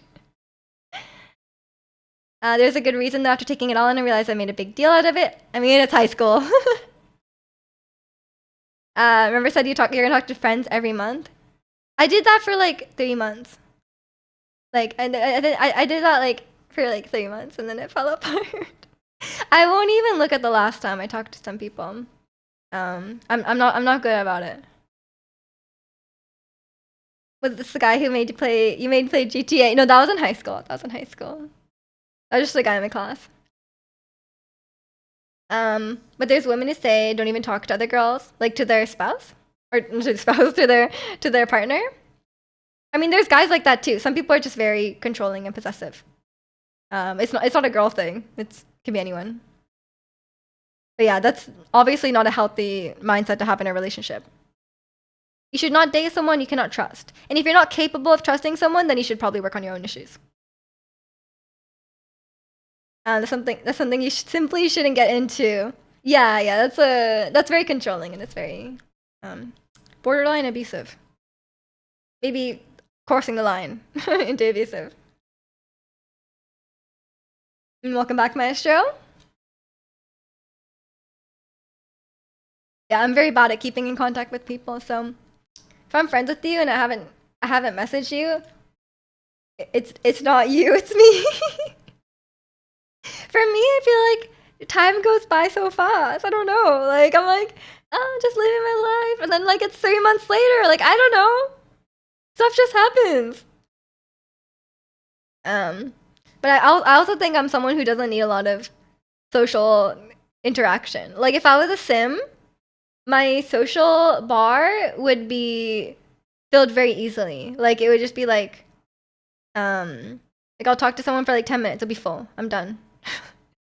That's all the social interaction I need for the week. I can just chill now. I can just chill at home, do my own hobbies, whatever, you know? And I'm good. So I think it just depends on the person. Maybe that will change. Maybe that will change as I get older. And I'll want to make friends, but at this point I'm just like I don't know. I feel like I just have a very low I feel like I'm only using Sims terms. That's probably not a good thing. What's your guys' Sims bars? Like what are the Sims bars? Like sleep, food, bladder, fun, social. I think that's it, right? There's no thirst. Very low tolerance for people. I feel like I just get all my yapping energy out on stream, you know? Which is probably like maybe not good because like it's not like a equal social interaction, you know?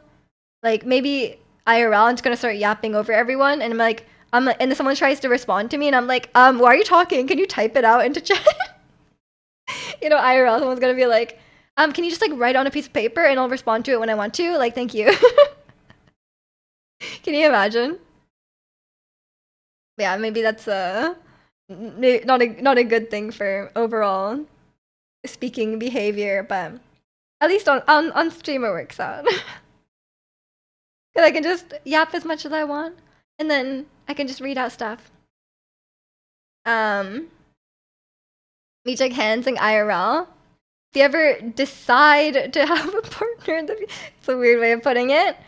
Would you prefer if they like to talk, meet up once in a while? Are you asking like, would I see my partner? Are you even dating if you don't meet up or talk once in a while? Like, what is the other option? That would be bad. Need someone else to approach me to befriend them because I cannot go to strangers and say hello. I mean, would you even like go up to a stranger and say hello for a friend? I don't know. I don't know. I've never gone up to a stranger on the street and tried to be friends with them. Maybe not on the street. Maybe like, I mean, I feel like people make friends through like shared interests and stuff like that. Like if you were in a sports team together or like a class together, I would make friends like that, I would say. Generally, that's what I did in school. Like you would sit next to someone like multiple classes in a row usually. And then you would talk to them and become friends with them. But I preferred actually to approach people first. I prefer to approach people first because the people who approach me are weird. That's what I've I mean that's mainly in school though. Like the people who approach me are either hitting on me or being like weird towards me, so I don't like those people. But usually I would try to like the person you it's like I was reading this book about like I don't even know what it's a book about like trusting your own judgment, your gut judgment to like keep yourself safe or whatever. And they say in the book like, you know, if you're ever in public and you're in need of if you're ever in public in need of a like a like you need to talk to someone for help or whatever, you should approach someone. Because if someone comes to you for help, it's possible that they have bad intentions and they want to take advantage of your situation or hurt you. So if you approach someone, the odds of someone random that you approach being a murderer is very unlikely. But if someone comes up to you, the odds of them being a murderer is higher. Like, if that makes sense. Because, like, they're going out of like, they might just be a nice person, yes. But you should definitely just approach someone else because the odds are much better. So, not to compare the weebs in my class to murderers, but it's kind of the same concept, right? The people who approach you, you know, may have more different intentions than someone you just pick out randomly. I mean, people say that they almost want to see their partners every day, which makes me wonder why they're in a committed relationship. I mean, it kind of depends on what point of your relationship you're in. I would generally talk to my partner like every day at least, but like if you're dating, I don't necessarily think you should like, especially like if you've been dating someone 1 week, I don't think you necessarily have to spend every day with them. So it depends where you're at, right? Like going on a date like once a week, couple times a week, whatever your schedule allows for, that's probably makes sense at the beginning of a relationship. Even later in the relationship, if you don't live together, I don't think I would see a partner that I don't live with every day. That seems like a lot. Like especially if you're both working, like that seems like a lot. But it kind of just depends. If you live together, obviously you're gonna see each other every day. Interesting book. I mean, it makes sense. Like you should trust your instincts. And there's a lot of patterns to these things. Is it true? I think it is true, yeah. Cuz like most people are not murderers or most people are not out to assault you or anything like that. But someone approaching you is probably more likely to be that, right? Because like if someone was a murderer, they would approach you and try to, you know, be like offer you a ride home or something like that, right? They could just be a nice person, but you know, if they were a murderer, they would approach you, right?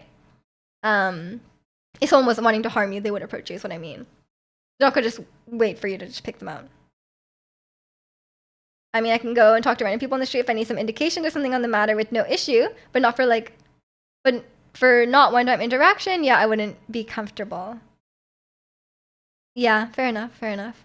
I mean, I feel like I wouldn't approach someone on the street just to be like friends.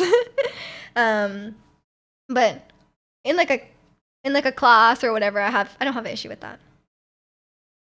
Will I trust my instincts that you'll win the lot? I don't think that's included in the book. Unfortunately. But you can try. You can try. No one's stopping you. Yeah. I think the same concept does apply. Cause there were a lot of weirdos. I have so many screenshots of messages. You guys have no idea. But these days I'm kind of immune to it, honestly. We get so many weirdos in chat a lot of times, you know, like if you saw the messages that we delete or the messages that get blocked or like the random DMs I get or like the unbanned requests, whatever. K-pop industry's chat going up to complete strangers at the mall. True. I guess, yeah, if someone does approach you in public, they could either be a murderer, they could be a nice person, or they could be a K-pop recruiter. So maybe you should take your chances. Maybe you should take your chances because they might be a K-pop recruiter. You still kept them? I don't generally delete photos. I probably still have them. But it depends on the person. Yeah, I've had some weird incidents, and I think back then I was less comfortable, like just being like very straight up and being like, "Don't bother me," like don't talk to me. Like, I think I was too nice back then, but I've definitely I've become less of a people pleaser. It's I think you have to grow and learn that skill. I mean, some people don't, right? I think it's harder for some people than others, but for me, I definitely have. And especially if you stream, you cannot be a people pleaser. Like your chat will get overrun if you're not able to put your foot down. A very nice streamer who I adore, and I'm pretty sure is family friendly. Your Spanish is rusty, yeah. And she got the creepiest message towards her, and I was like, so sad. We're gonna take this cool place. I hope she or the mods deleted it. It is. I have a hard time being in chats where like people are really creepy towards a streamer, and they like don't like. I can understand like, okay, some people are just nice and they have trouble saying no, right? Um, but like, you know, it's also like I'm very much a believer that if you let one of these people into your chat, that they will multiply. Like they absolutely will multiply, because other people will come into chat and people who aren't creeps will be put off, right? Like if you came into my chat and it was full of people being like really creepy towards me, you wouldn't want to be there, right? Like normal people wouldn't want to be there. So you're scaring away the normal people you actually want in your chat. And two, other creeps will come into the chat and be like, oh, these messages are okay. Like this streamer is allowing these messages, and then they'll also start piling on. It's a vicious cycle. You're done with lunch? What did you eat? I'm gonna get hungry if you answer that. But it's almost my lunchtime anyway. And welcome in Seta. Tell YouTube Seta's here. I mean, we have some changa. The message was legit disgusting. Oh, yeah. I mean, that's Twitch, huh? You just got the comment. I thought you were annoying before meeting you. What? I didn't get a single first interaction in school without that. You just don't talk to random people. They thought you were annoying? Wouldn't you be not annoying if you're not talking, though? Start banning them. I mean, I do. But some people, I think, you know, some people have a hard time saying no. Some people have a hard time being direct and being like, sometimes you have to be a bit rude and just like straight up ban them, right? Or just say like straight up being like, no, do not say that. Because like there are always gonna be people who are like, oh, but like why are you being so rude? Like I was just complimenting you, you know? Like there's always gonna be people who are trying to guilt trip you, or, you know, say stuff like that. So you have to be pretty like set into like keeping that out. You have to be assertive about it. You had brisket pho and chicken dump. That sounds so good. It's almost my lunchtime. You have to actively cultivate the chat you want, just allowing weird chatters that you don't want to, because you don't want to lose viewers. It's just going to ruin the vibes. I 100% agree. 100% agree. I've seen it happen for sure. So I'm very careful about what I allow in the chat and what I don't. Because like even if sometimes you're like, oh, this person, like but I do have trouble with it still sometimes. Like especially people who have been around for a very long time. Sometimes people have been around for a long time, but then they're like starting to be like they're starting to be kind of weird, or like they're starting to, you know, make other people or myself uncomfortable. And it can be hard banning those people, you know? But it's like at a certain point, it's like if you've talked to them and they still have not stopped the behavior, or the behavior is to the point where it's like, okay, I'm not even gonna bother talking to them, which is less common if they've been around for a while. But after a certain point, you do have to ban them, and it's like it can be hard. It can be hard because like they've been around for so long.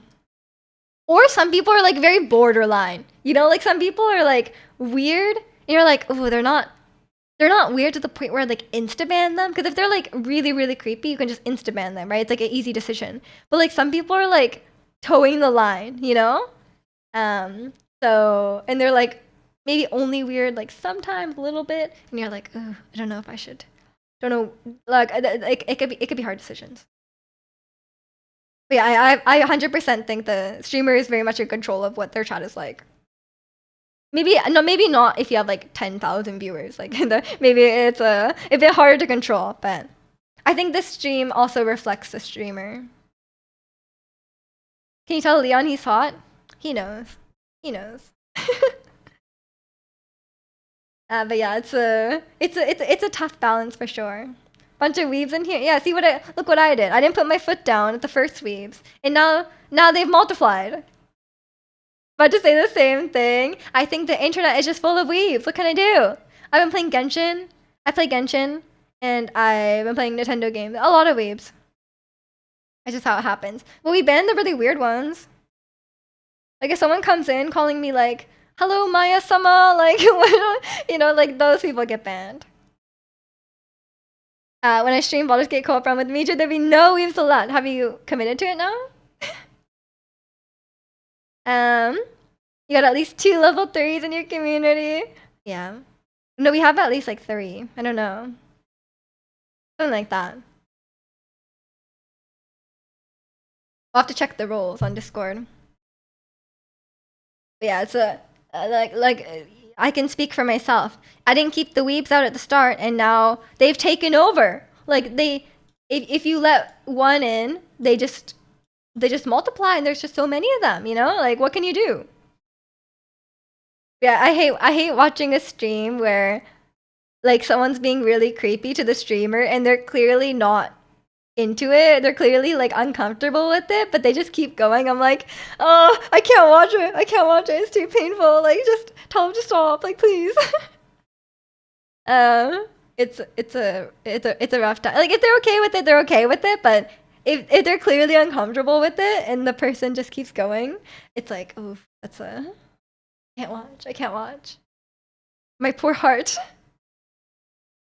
Yeah, there's a lot of strange people out there, and sometimes people are just a bit like they're not like badly intentioned, but they're maybe like just like awkward or something like that, and that can be hard too. Like my line though, like I have a very hard line though. Like if someone is making someone in the community uncomfortable, I will immediately ban them. Like if someone's acting weird or rude towards someone else that's not me, because like if it's me, I can take it. You know, like I'm pretty much numb to all weirdness and creepiness and people giving insults or whatever. Like sometimes I'm like, oh wow, like you really went there. But like, you know, I'm not like crying about it, okay?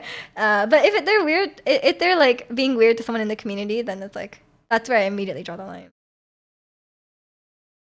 And welcome in Nani, and welcome in Star. Hope you're doing well.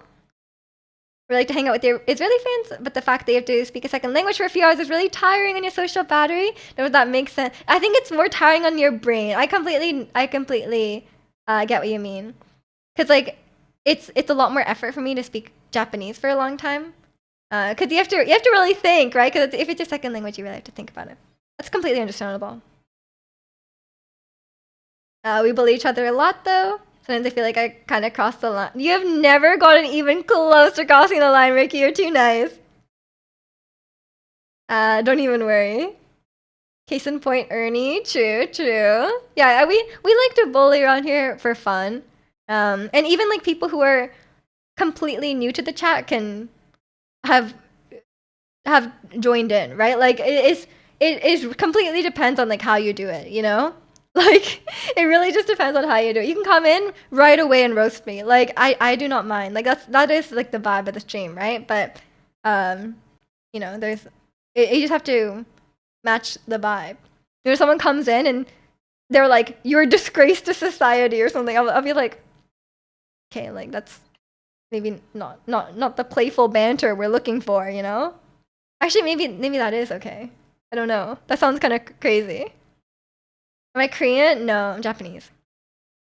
But yeah, it really just depends on the person. But usually people aren't that mean. Not that many people get mean.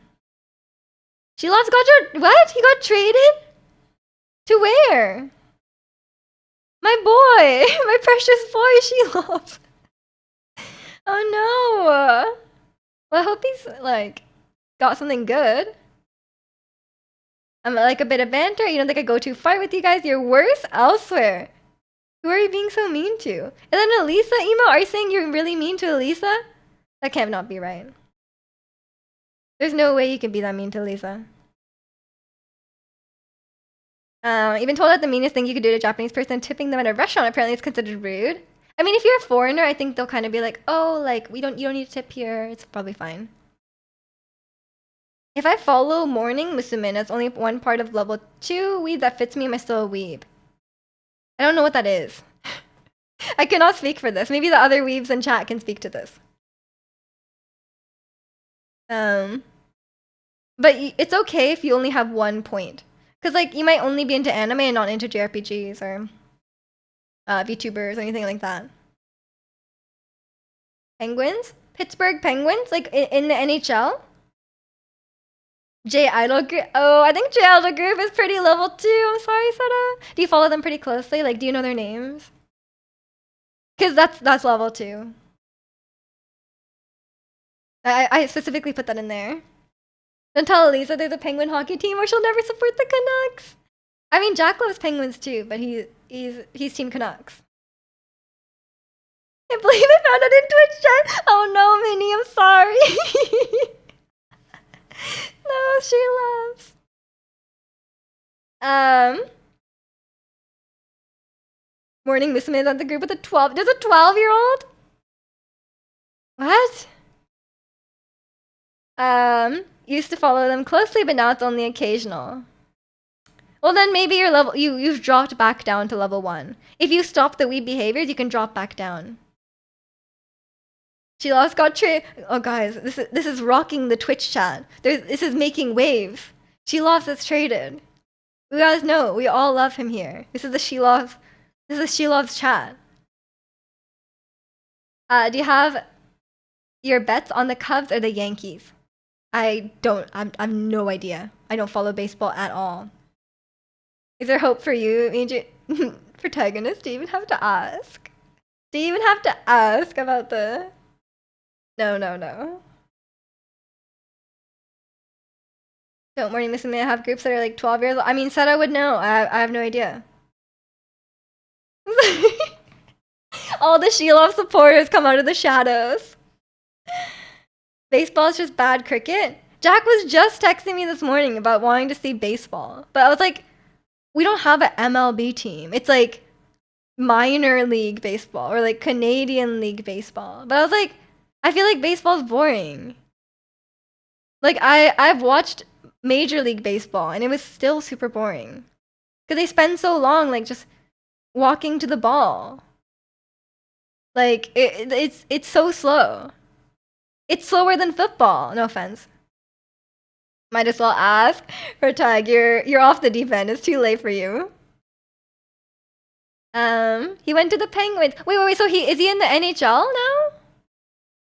Like, so I'm happy for him if he's in the NHL. Like, cause he's in the AHL right now. So if he got traded into the NHL, I think that's good for him. Cause he's never gonna be a starter on the Canucks at this point.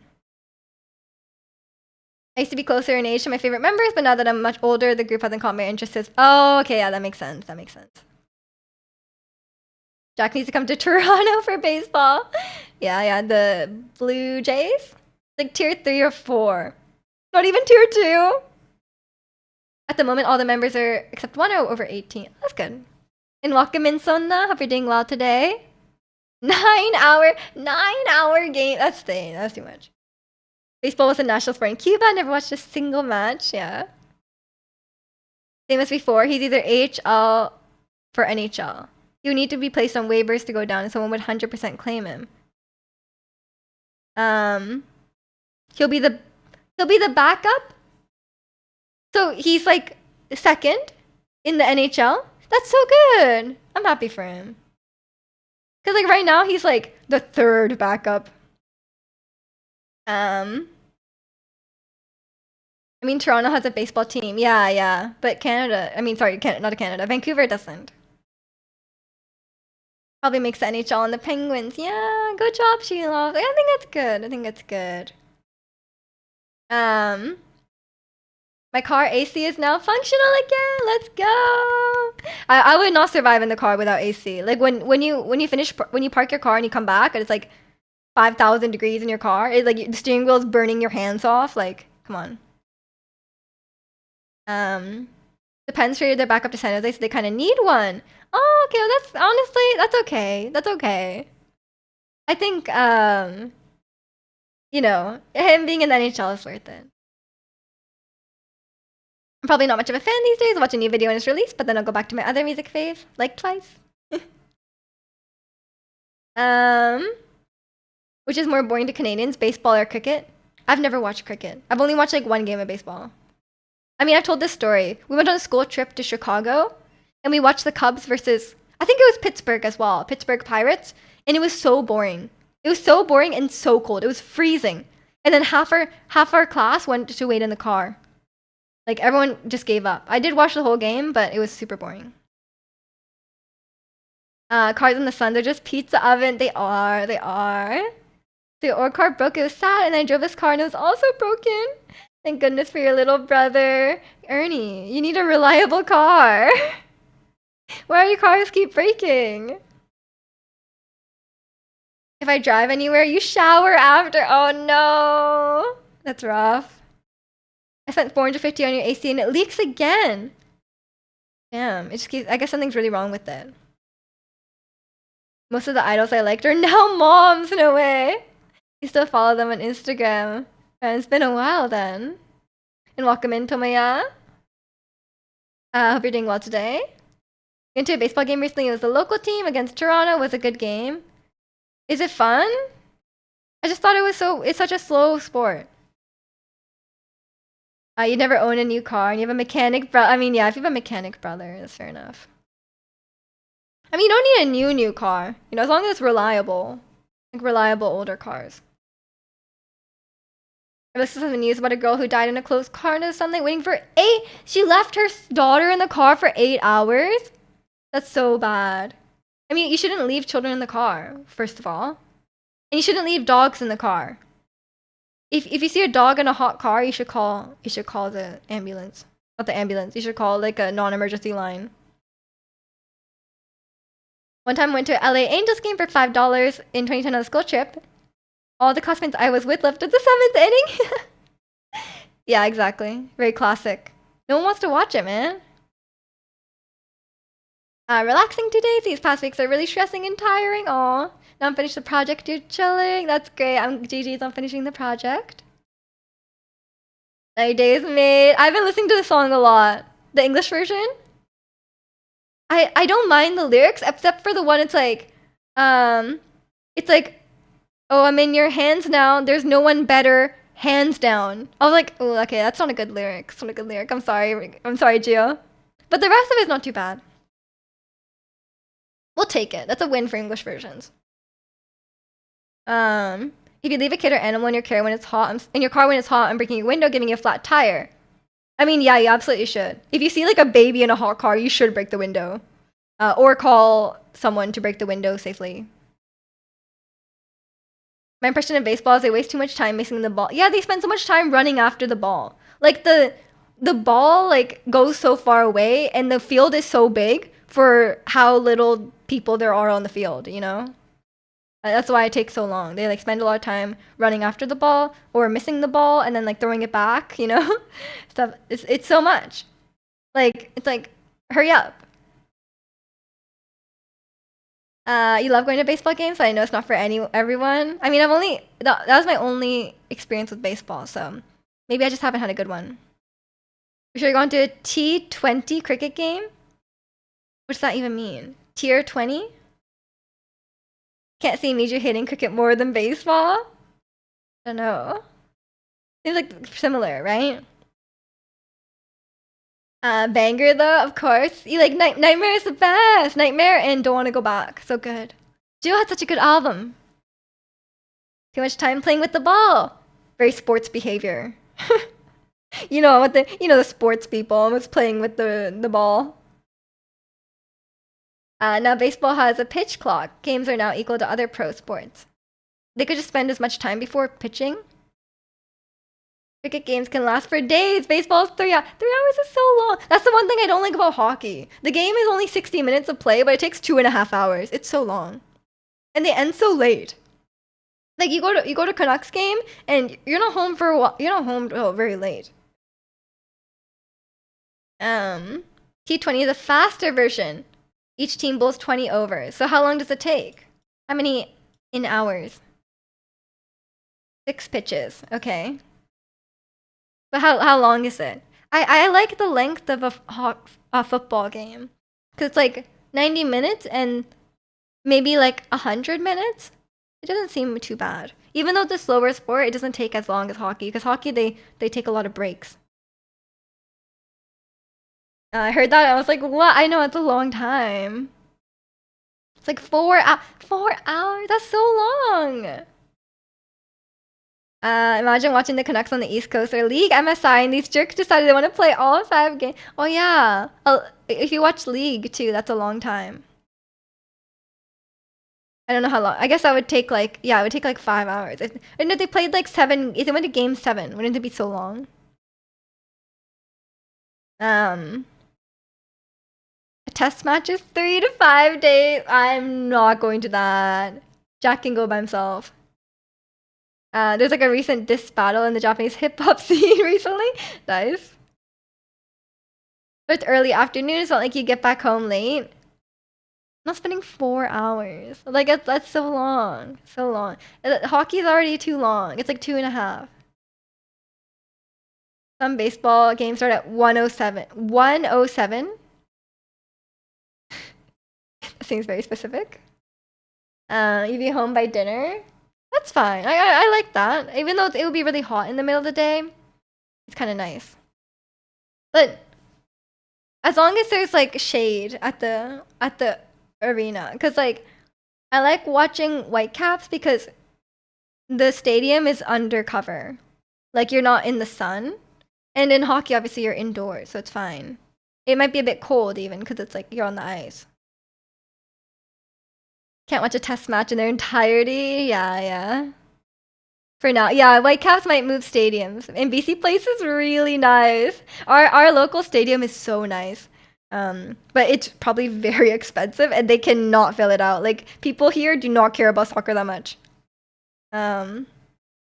Undercover from who? Who's shooting? No, from the sun, Ratsy. From the sun. But yeah, it's a Whitecaps is more popular than they've ever been, I would say. But they were never that popular to begin with. So like they're going from like very unpopular to like mildly popular. So but it's still not enough for BC Place. Brian White is shooting. True. Brian White got 4 goals one time. That's a lot of goals. In soccer, that's a lot of goals. That's like their goals for the month, you know?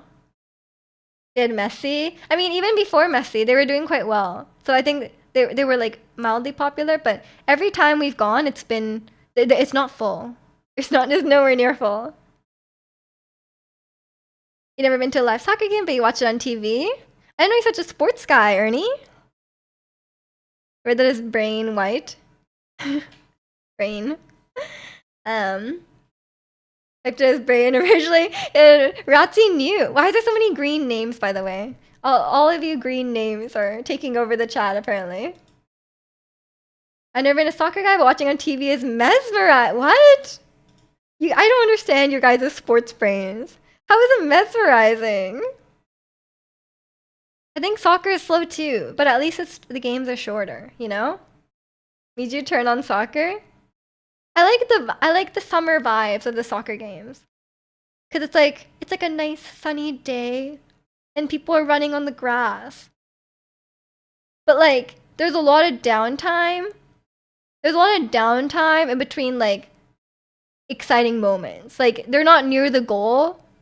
They're like near the goal like every 10 minutes. Like I'm just waiting. But usually when we go to sports games, I'm like ready, I'm watching. And then like 2/3 of the way in, I'm like, I'm really bored. I'm like 2/3 of the way in, I'm like, I'm starting to lose energy. I'm starting to lose interest. And then I get a snack. I get some mini donuts or some popcorn, and then I'm back in. I'm like, I got these snacks. I have a second wind, you know? So that's usually my strategy. But there's a certain point where I'm like, I'm tired. Like, I'm tired. I'm bored. You went to a match a couple of months ago in your hometown. The one day of the year was sunny. That sounds nice. You do lose the ball on screen, but it's kind of fun to watch. Yeah. You don't lose the ball in person. It's very clear where it is. But in hockey, it's very easy to lose the puck because it's very small.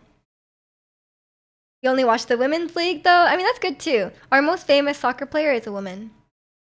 We're all about women's sports here. We got a women's hockey team.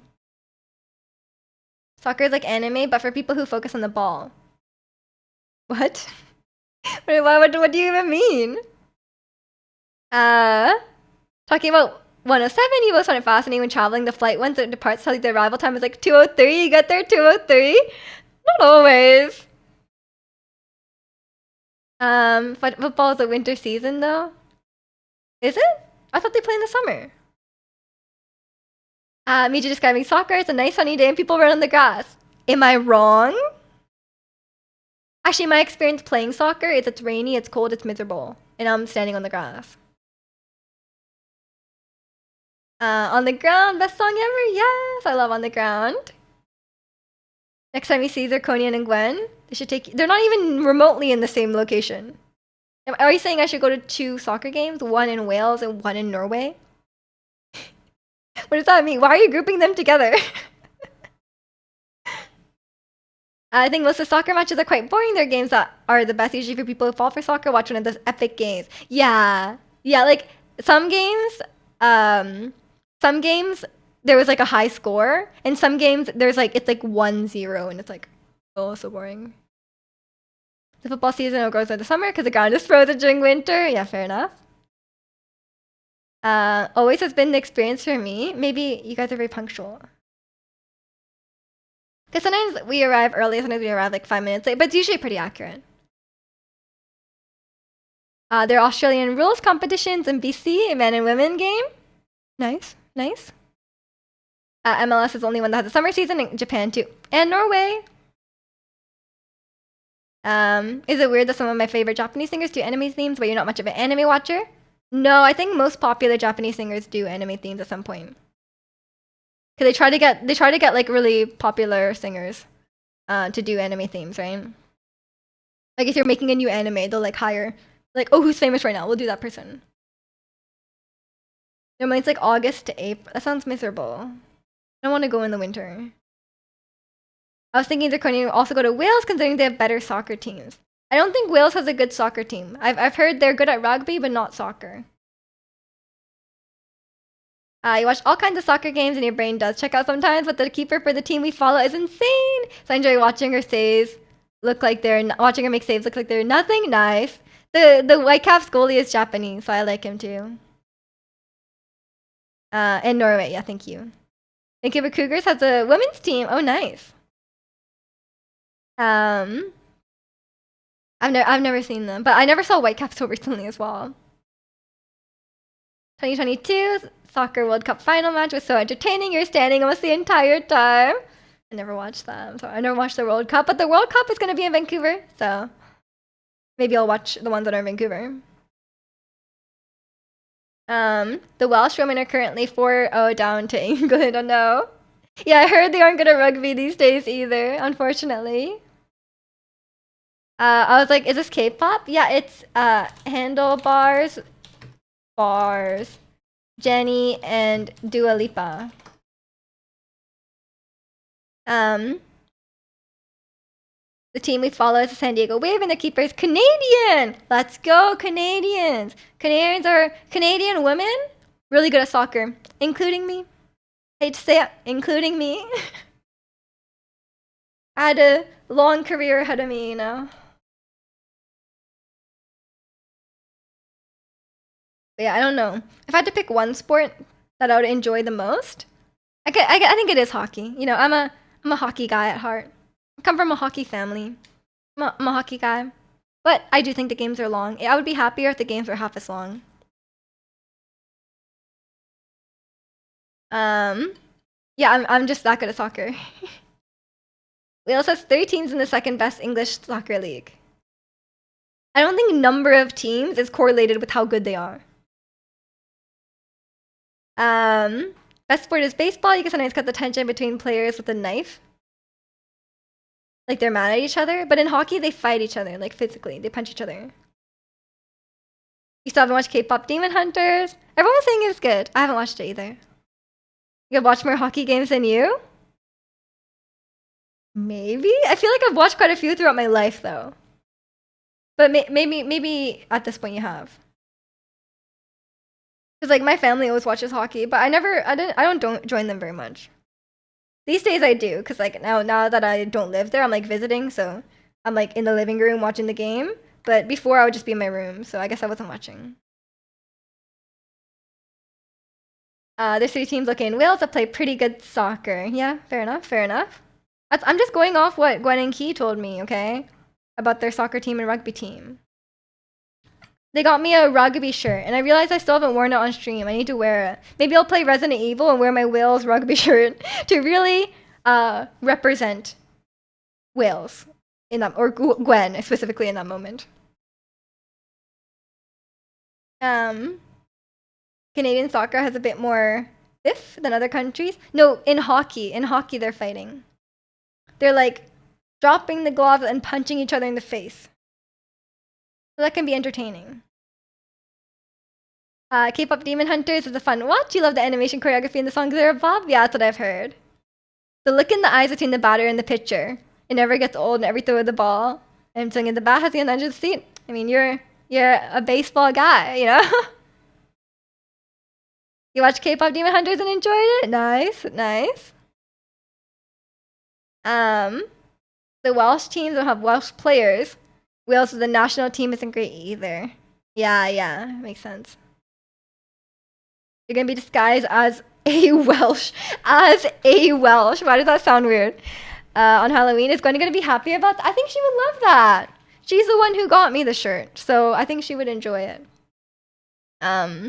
I'll be Welsh for Halloween. That's normal. It's a normal Halloween costume. I'll be a Welsh rugby player. How about that? The Welsh national team is like 8 Englishmen with Welsh grandmothers who weren't good enough for English. Oh no. That's a small boy. No, it's large. I'm a large boy. Come on. They were buying me shirts and then they realized they should get kids sizes. And then there was like, they were like, one said like LB and they're like, what does LB stand for? And they're like, oh, it must stand for large boy. But yeah, it's very it does fit. It does fit. Can confirm. I am a large boy, as they say. But yeah, maybe I'll wear my Welsh shirt while I play Resident Evil. And I'll be known as the Welsh Resident Evil 4 player. You know, that could be me. But I still wanna, speaking of boys, I still wanna be a boy for Halloween. Like a boy character, you know? I haven't decided which boy character, but I'll think about it. Think about it. The Welsh evil resident. That's me. That's me. Just that's a totally normal Halloween costume for sure. Hop cosplay. Oh no. That'd be so fun. I should be Hop to Leon. But what does that say about me? What does that say about me? I think I'm too down bad for Leon to cosplay Hop. Like I think that'd be weird. Surely Wanderer. I wanted to. The cosplay was available for a short time. I missed the opportunity, but I didn't buy it because the hat was 60. No, it was like, yeah, the hat was $60. I was like, it would be the most expensive cosplay I've bought. And I was like, oh my god. If the cosplay itself is like $150 or $200, and the hat is $60. Come on, that's an expensive hat. Cosplay one is Stray Kids. Leon cosplay. I would love to do a Leon cosplay, but I can't make my own cosplays, and they don't sell Leon cosplays. Cosplay Leon's boyfriend, Ryan. It's just a hoodie. The day I'm gonna highlight that you imply Welsh are scary since Halloween stream. I think Gwen will be okay with that. Cosplay Deft Faker or Tyler 1. Tyler 1? That would be a terrifying cosplay for me. Oh my god. Ninja cosplay. Like a ninja or like blue hair Fortnite guy ninja. Or Carria. Okay. How would I cosplay them? They just look like normal Asian guys. I guess Faker has his glasses. I could get some Faker glasses and put on my fake. I could get a Faker wig. He has a very specific hairstyle. The bangs. Faker. And then I'll put on some like a gaming headset. How about that? Isn't Leon cosplay basically normal clothes, but the cape? No, Leon does not wear normal clothes, Ernie. Look at his clothes and tell me, where would you buy those clothes? What are your favorite and worst cosplays to wear? My favorite cosplay was probably Hu Tao. I really like that one. The worst cosplay to wear is probably like the really uncomfortable ones. Like, they're all kind of uncomfortable. I would say maybe like Farina was quite uncomfortable because she had like a big like bow thing on the back. I think it's a bit annoying. Yeah, a lot of cosplays are really. I think like long wigs are really uncomfortable. That's my least favorite ones. I don't think I have really one that I really hate though. It'd be so funny to see me cosplay Tyler. Why would I do that? But yeah, it's a blue hair Fortnite. You want me to cosplay Ninja, the blue hair Fortnite guy? Oh my god. Me as a white man. I'll try. I'll try.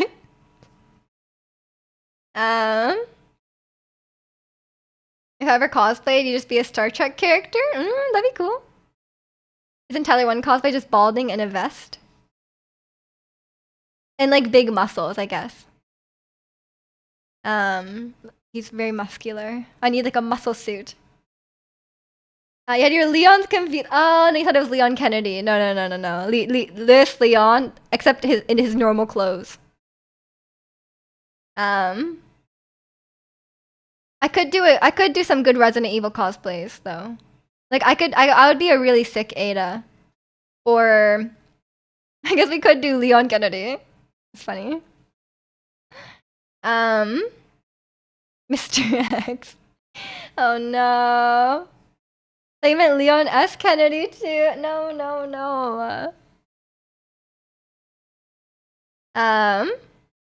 Angel's on the same page as it. No, I thought you. Yeah, I thought you were talking about Leon. I thought everyone was talking about Leon from Pokemon because he's right here. You know. Awesome dried mango. Nice. I still have some Philippine brand, right, from Costco. Maybe you'd cosplay Ada. You love her outfits. Yeah, Ada's cool. Ada's cool. But I already basically have an Ada cosplay. I already have the outfit somehow.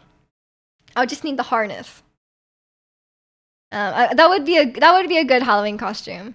But I still want to cosplay a boy eventually. Maybe there'll be a. You know what? I could probably cosplay. It's not character is not out yet, but Durin and Genshin could be a good cosplay because I kind of have to cosplay a new character, otherwise the cosplays won't be available. Ada cosplay in Genshin stream was good. I could very easily be Ada. I'm already Asian. I'm like 90% there. Claire Redfield is your wife. Claire's cool too. Minecraft Steve. Whoa, no way. Yeah, it could be Minecraft Steve. Dimitri from Final Fire Emblem. That's basically Dainsleif. I would be cool with Dainsleif. Although maybe I should cosplay Ether from Genshin. He has a cool crop top. And you guys know I love a good crop top. Lae'zel. I guess like, yeah, I could do a Baldur's Gate cosplay. I could cosplay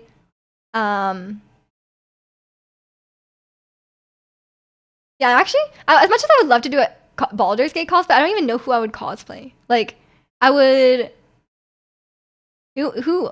I guess Shadowheart, but I really don't like Shadowheart's hair. I think her hair is ugly. Gale? I could be a cool Gale for sure. The problem with the guys, they just look like normal guys. Like, I don't think I could pull off like an average man look, you know? Like, what would I even do? They'd have to be a very feminine looking man. Like, I feel like I could pull off Astarion better, you know? And at least he would have more distinct features. Like, he has red eyes, he has vampire teeth, you know? That could work out better for me. And he's a bit more feminine. Drawing a beard with a gregale. Oh yeah, the beard.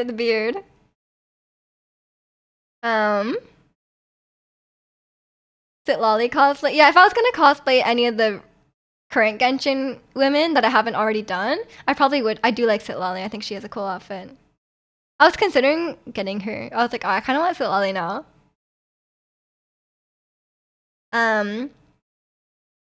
But I've done so many Genshin girls. I think it's time to do a Genshin boy, you know? And I think, yeah, Durin coming out soon. Durin has very Wanderer vibes. It might work out.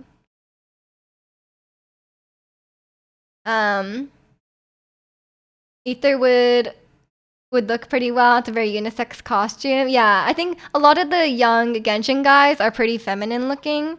They're pretty like, you know, androgynous, I guess. So it would be easier. Anyone but Kai. I would love to cosplay Kai eventually, but I haven't. I missed my chance. In the cosplay, actually, there was a cosplay of his skin, but it was in men's sizes. So I was like, oh, I don't know if that's gonna work out for me. Is it lolly plush thing she carries would be Oh yeah, it's so big. Yeah, I don't think I would even go for that. Gonna say Arlecchino, but Veressa would be. I will not cosplay Veressa. Goro. Yeah, yes. I don't really like Goro. I don't use that guy. I want to be a cat boy. I guess it's not even a cat boy. It's a dog boy. Dog boy. That doesn't sound good. But yeah, it's I don't know about that. I forgot the character's name, but one of the online friends called him Wine Daddy. That's probably D-Luke. Probably D-Luke. Green Fox. What? I think he's a dog. What's her name? Yaimiko's a fox. Dog boy's giving Minecraft boy. Time to cosplay a Minecraft villager. D-Luke. Yeah, D-Luke's Kaya's brother. Kaya's my guy. D-Luke is his brother. So like, you know, my brother-in-law. But yeah, it's I would love to do Kaya cosplay eventually, but yeah, it was in men's sizes, so I don't know if I ever could. I think only the short male model characters have women's cosplays, because I think generally women cosplay they usually have female voice actors and they usually have women cosplaying them. Cosplaying D-Luke would be a double present for Gwen. She would love that. She would love that. Also, Xiao would be good. Xiao would be a good one as well. I think any of the characters, any of the male characters that are voiced by a woman would be a lot easier, because they tend to be a bit more like feminine, you know? I don't think I could pull off like a Giga Chad cosplay, like Kratos. You know, like something like that, or like just a normal looking man would be kind of hard. There's male characters voiced by women. Yeah, it's pretty common for like younger male characters. Atreus. Atreus. Are you gonna be Kratos? A Michu Giga Chad cosplay would be so great. Oh, I'll put on a muscle suit. I'll be ready. I mean, what do you mean, Ernie? That's already me. I don't need to. It's not even a cosplay. It's just my everyday. And welcome in, Hiren. Cosplay a level 3 weep. No! Terrible. Even a year or 7 of gym. Okay. 7 years. Maybe there'll be another God of War game by then. Just turn on the stream looking like Chikano. It's just a picture of Chikano. That'd be funny. Yeah, I don't need much else. I don't need much else. Yeah. We'll have a lot of ideas for cosplays. We have some good. I think a Resident Evil cosplay could be fun. Maybe I could stream like at least one Resident Evil stream in my fake Ada Wong outfit. That could be good. Ricky always says thanks for stream when I'm about to end stream, but I haven't said I'm gonna end stream yet. Ricky just knows. Like I was clearly prepping. I was like getting ready to be like, I'm gonna go eat lunch now. You love to see someone cosplay as music from Blue Eyed Samurai. I'm sure you could find that online. I'm sure people cosplay everything. Ricky's very perceptive on that. He's ready. He's like, thank you for stream. See you next time. Ricky can read the future. Yeah, the stream and cadence. I did. I definitely have a tell there. But yeah, I think that's the key. That's the key. If I say, but yeah, low pitch going down. That's the cadence. Big yaps today. I mean, it's a Sunday. We gotta get our yaps in. But yeah. Oh, sorry, I can't stop saying it now. It's too late. I'm gonna go eat lunch now. If you want more yapping like this, I'll be yapping again next weekend as usual, Saturday, Sunday, 9 a.m. If you want some Genshin, I'll be streaming on Wednesday. Enjoy the rest of your day, everyone. Have a great rest of your weekend and take care, everyone. I'll see you next time. Bye.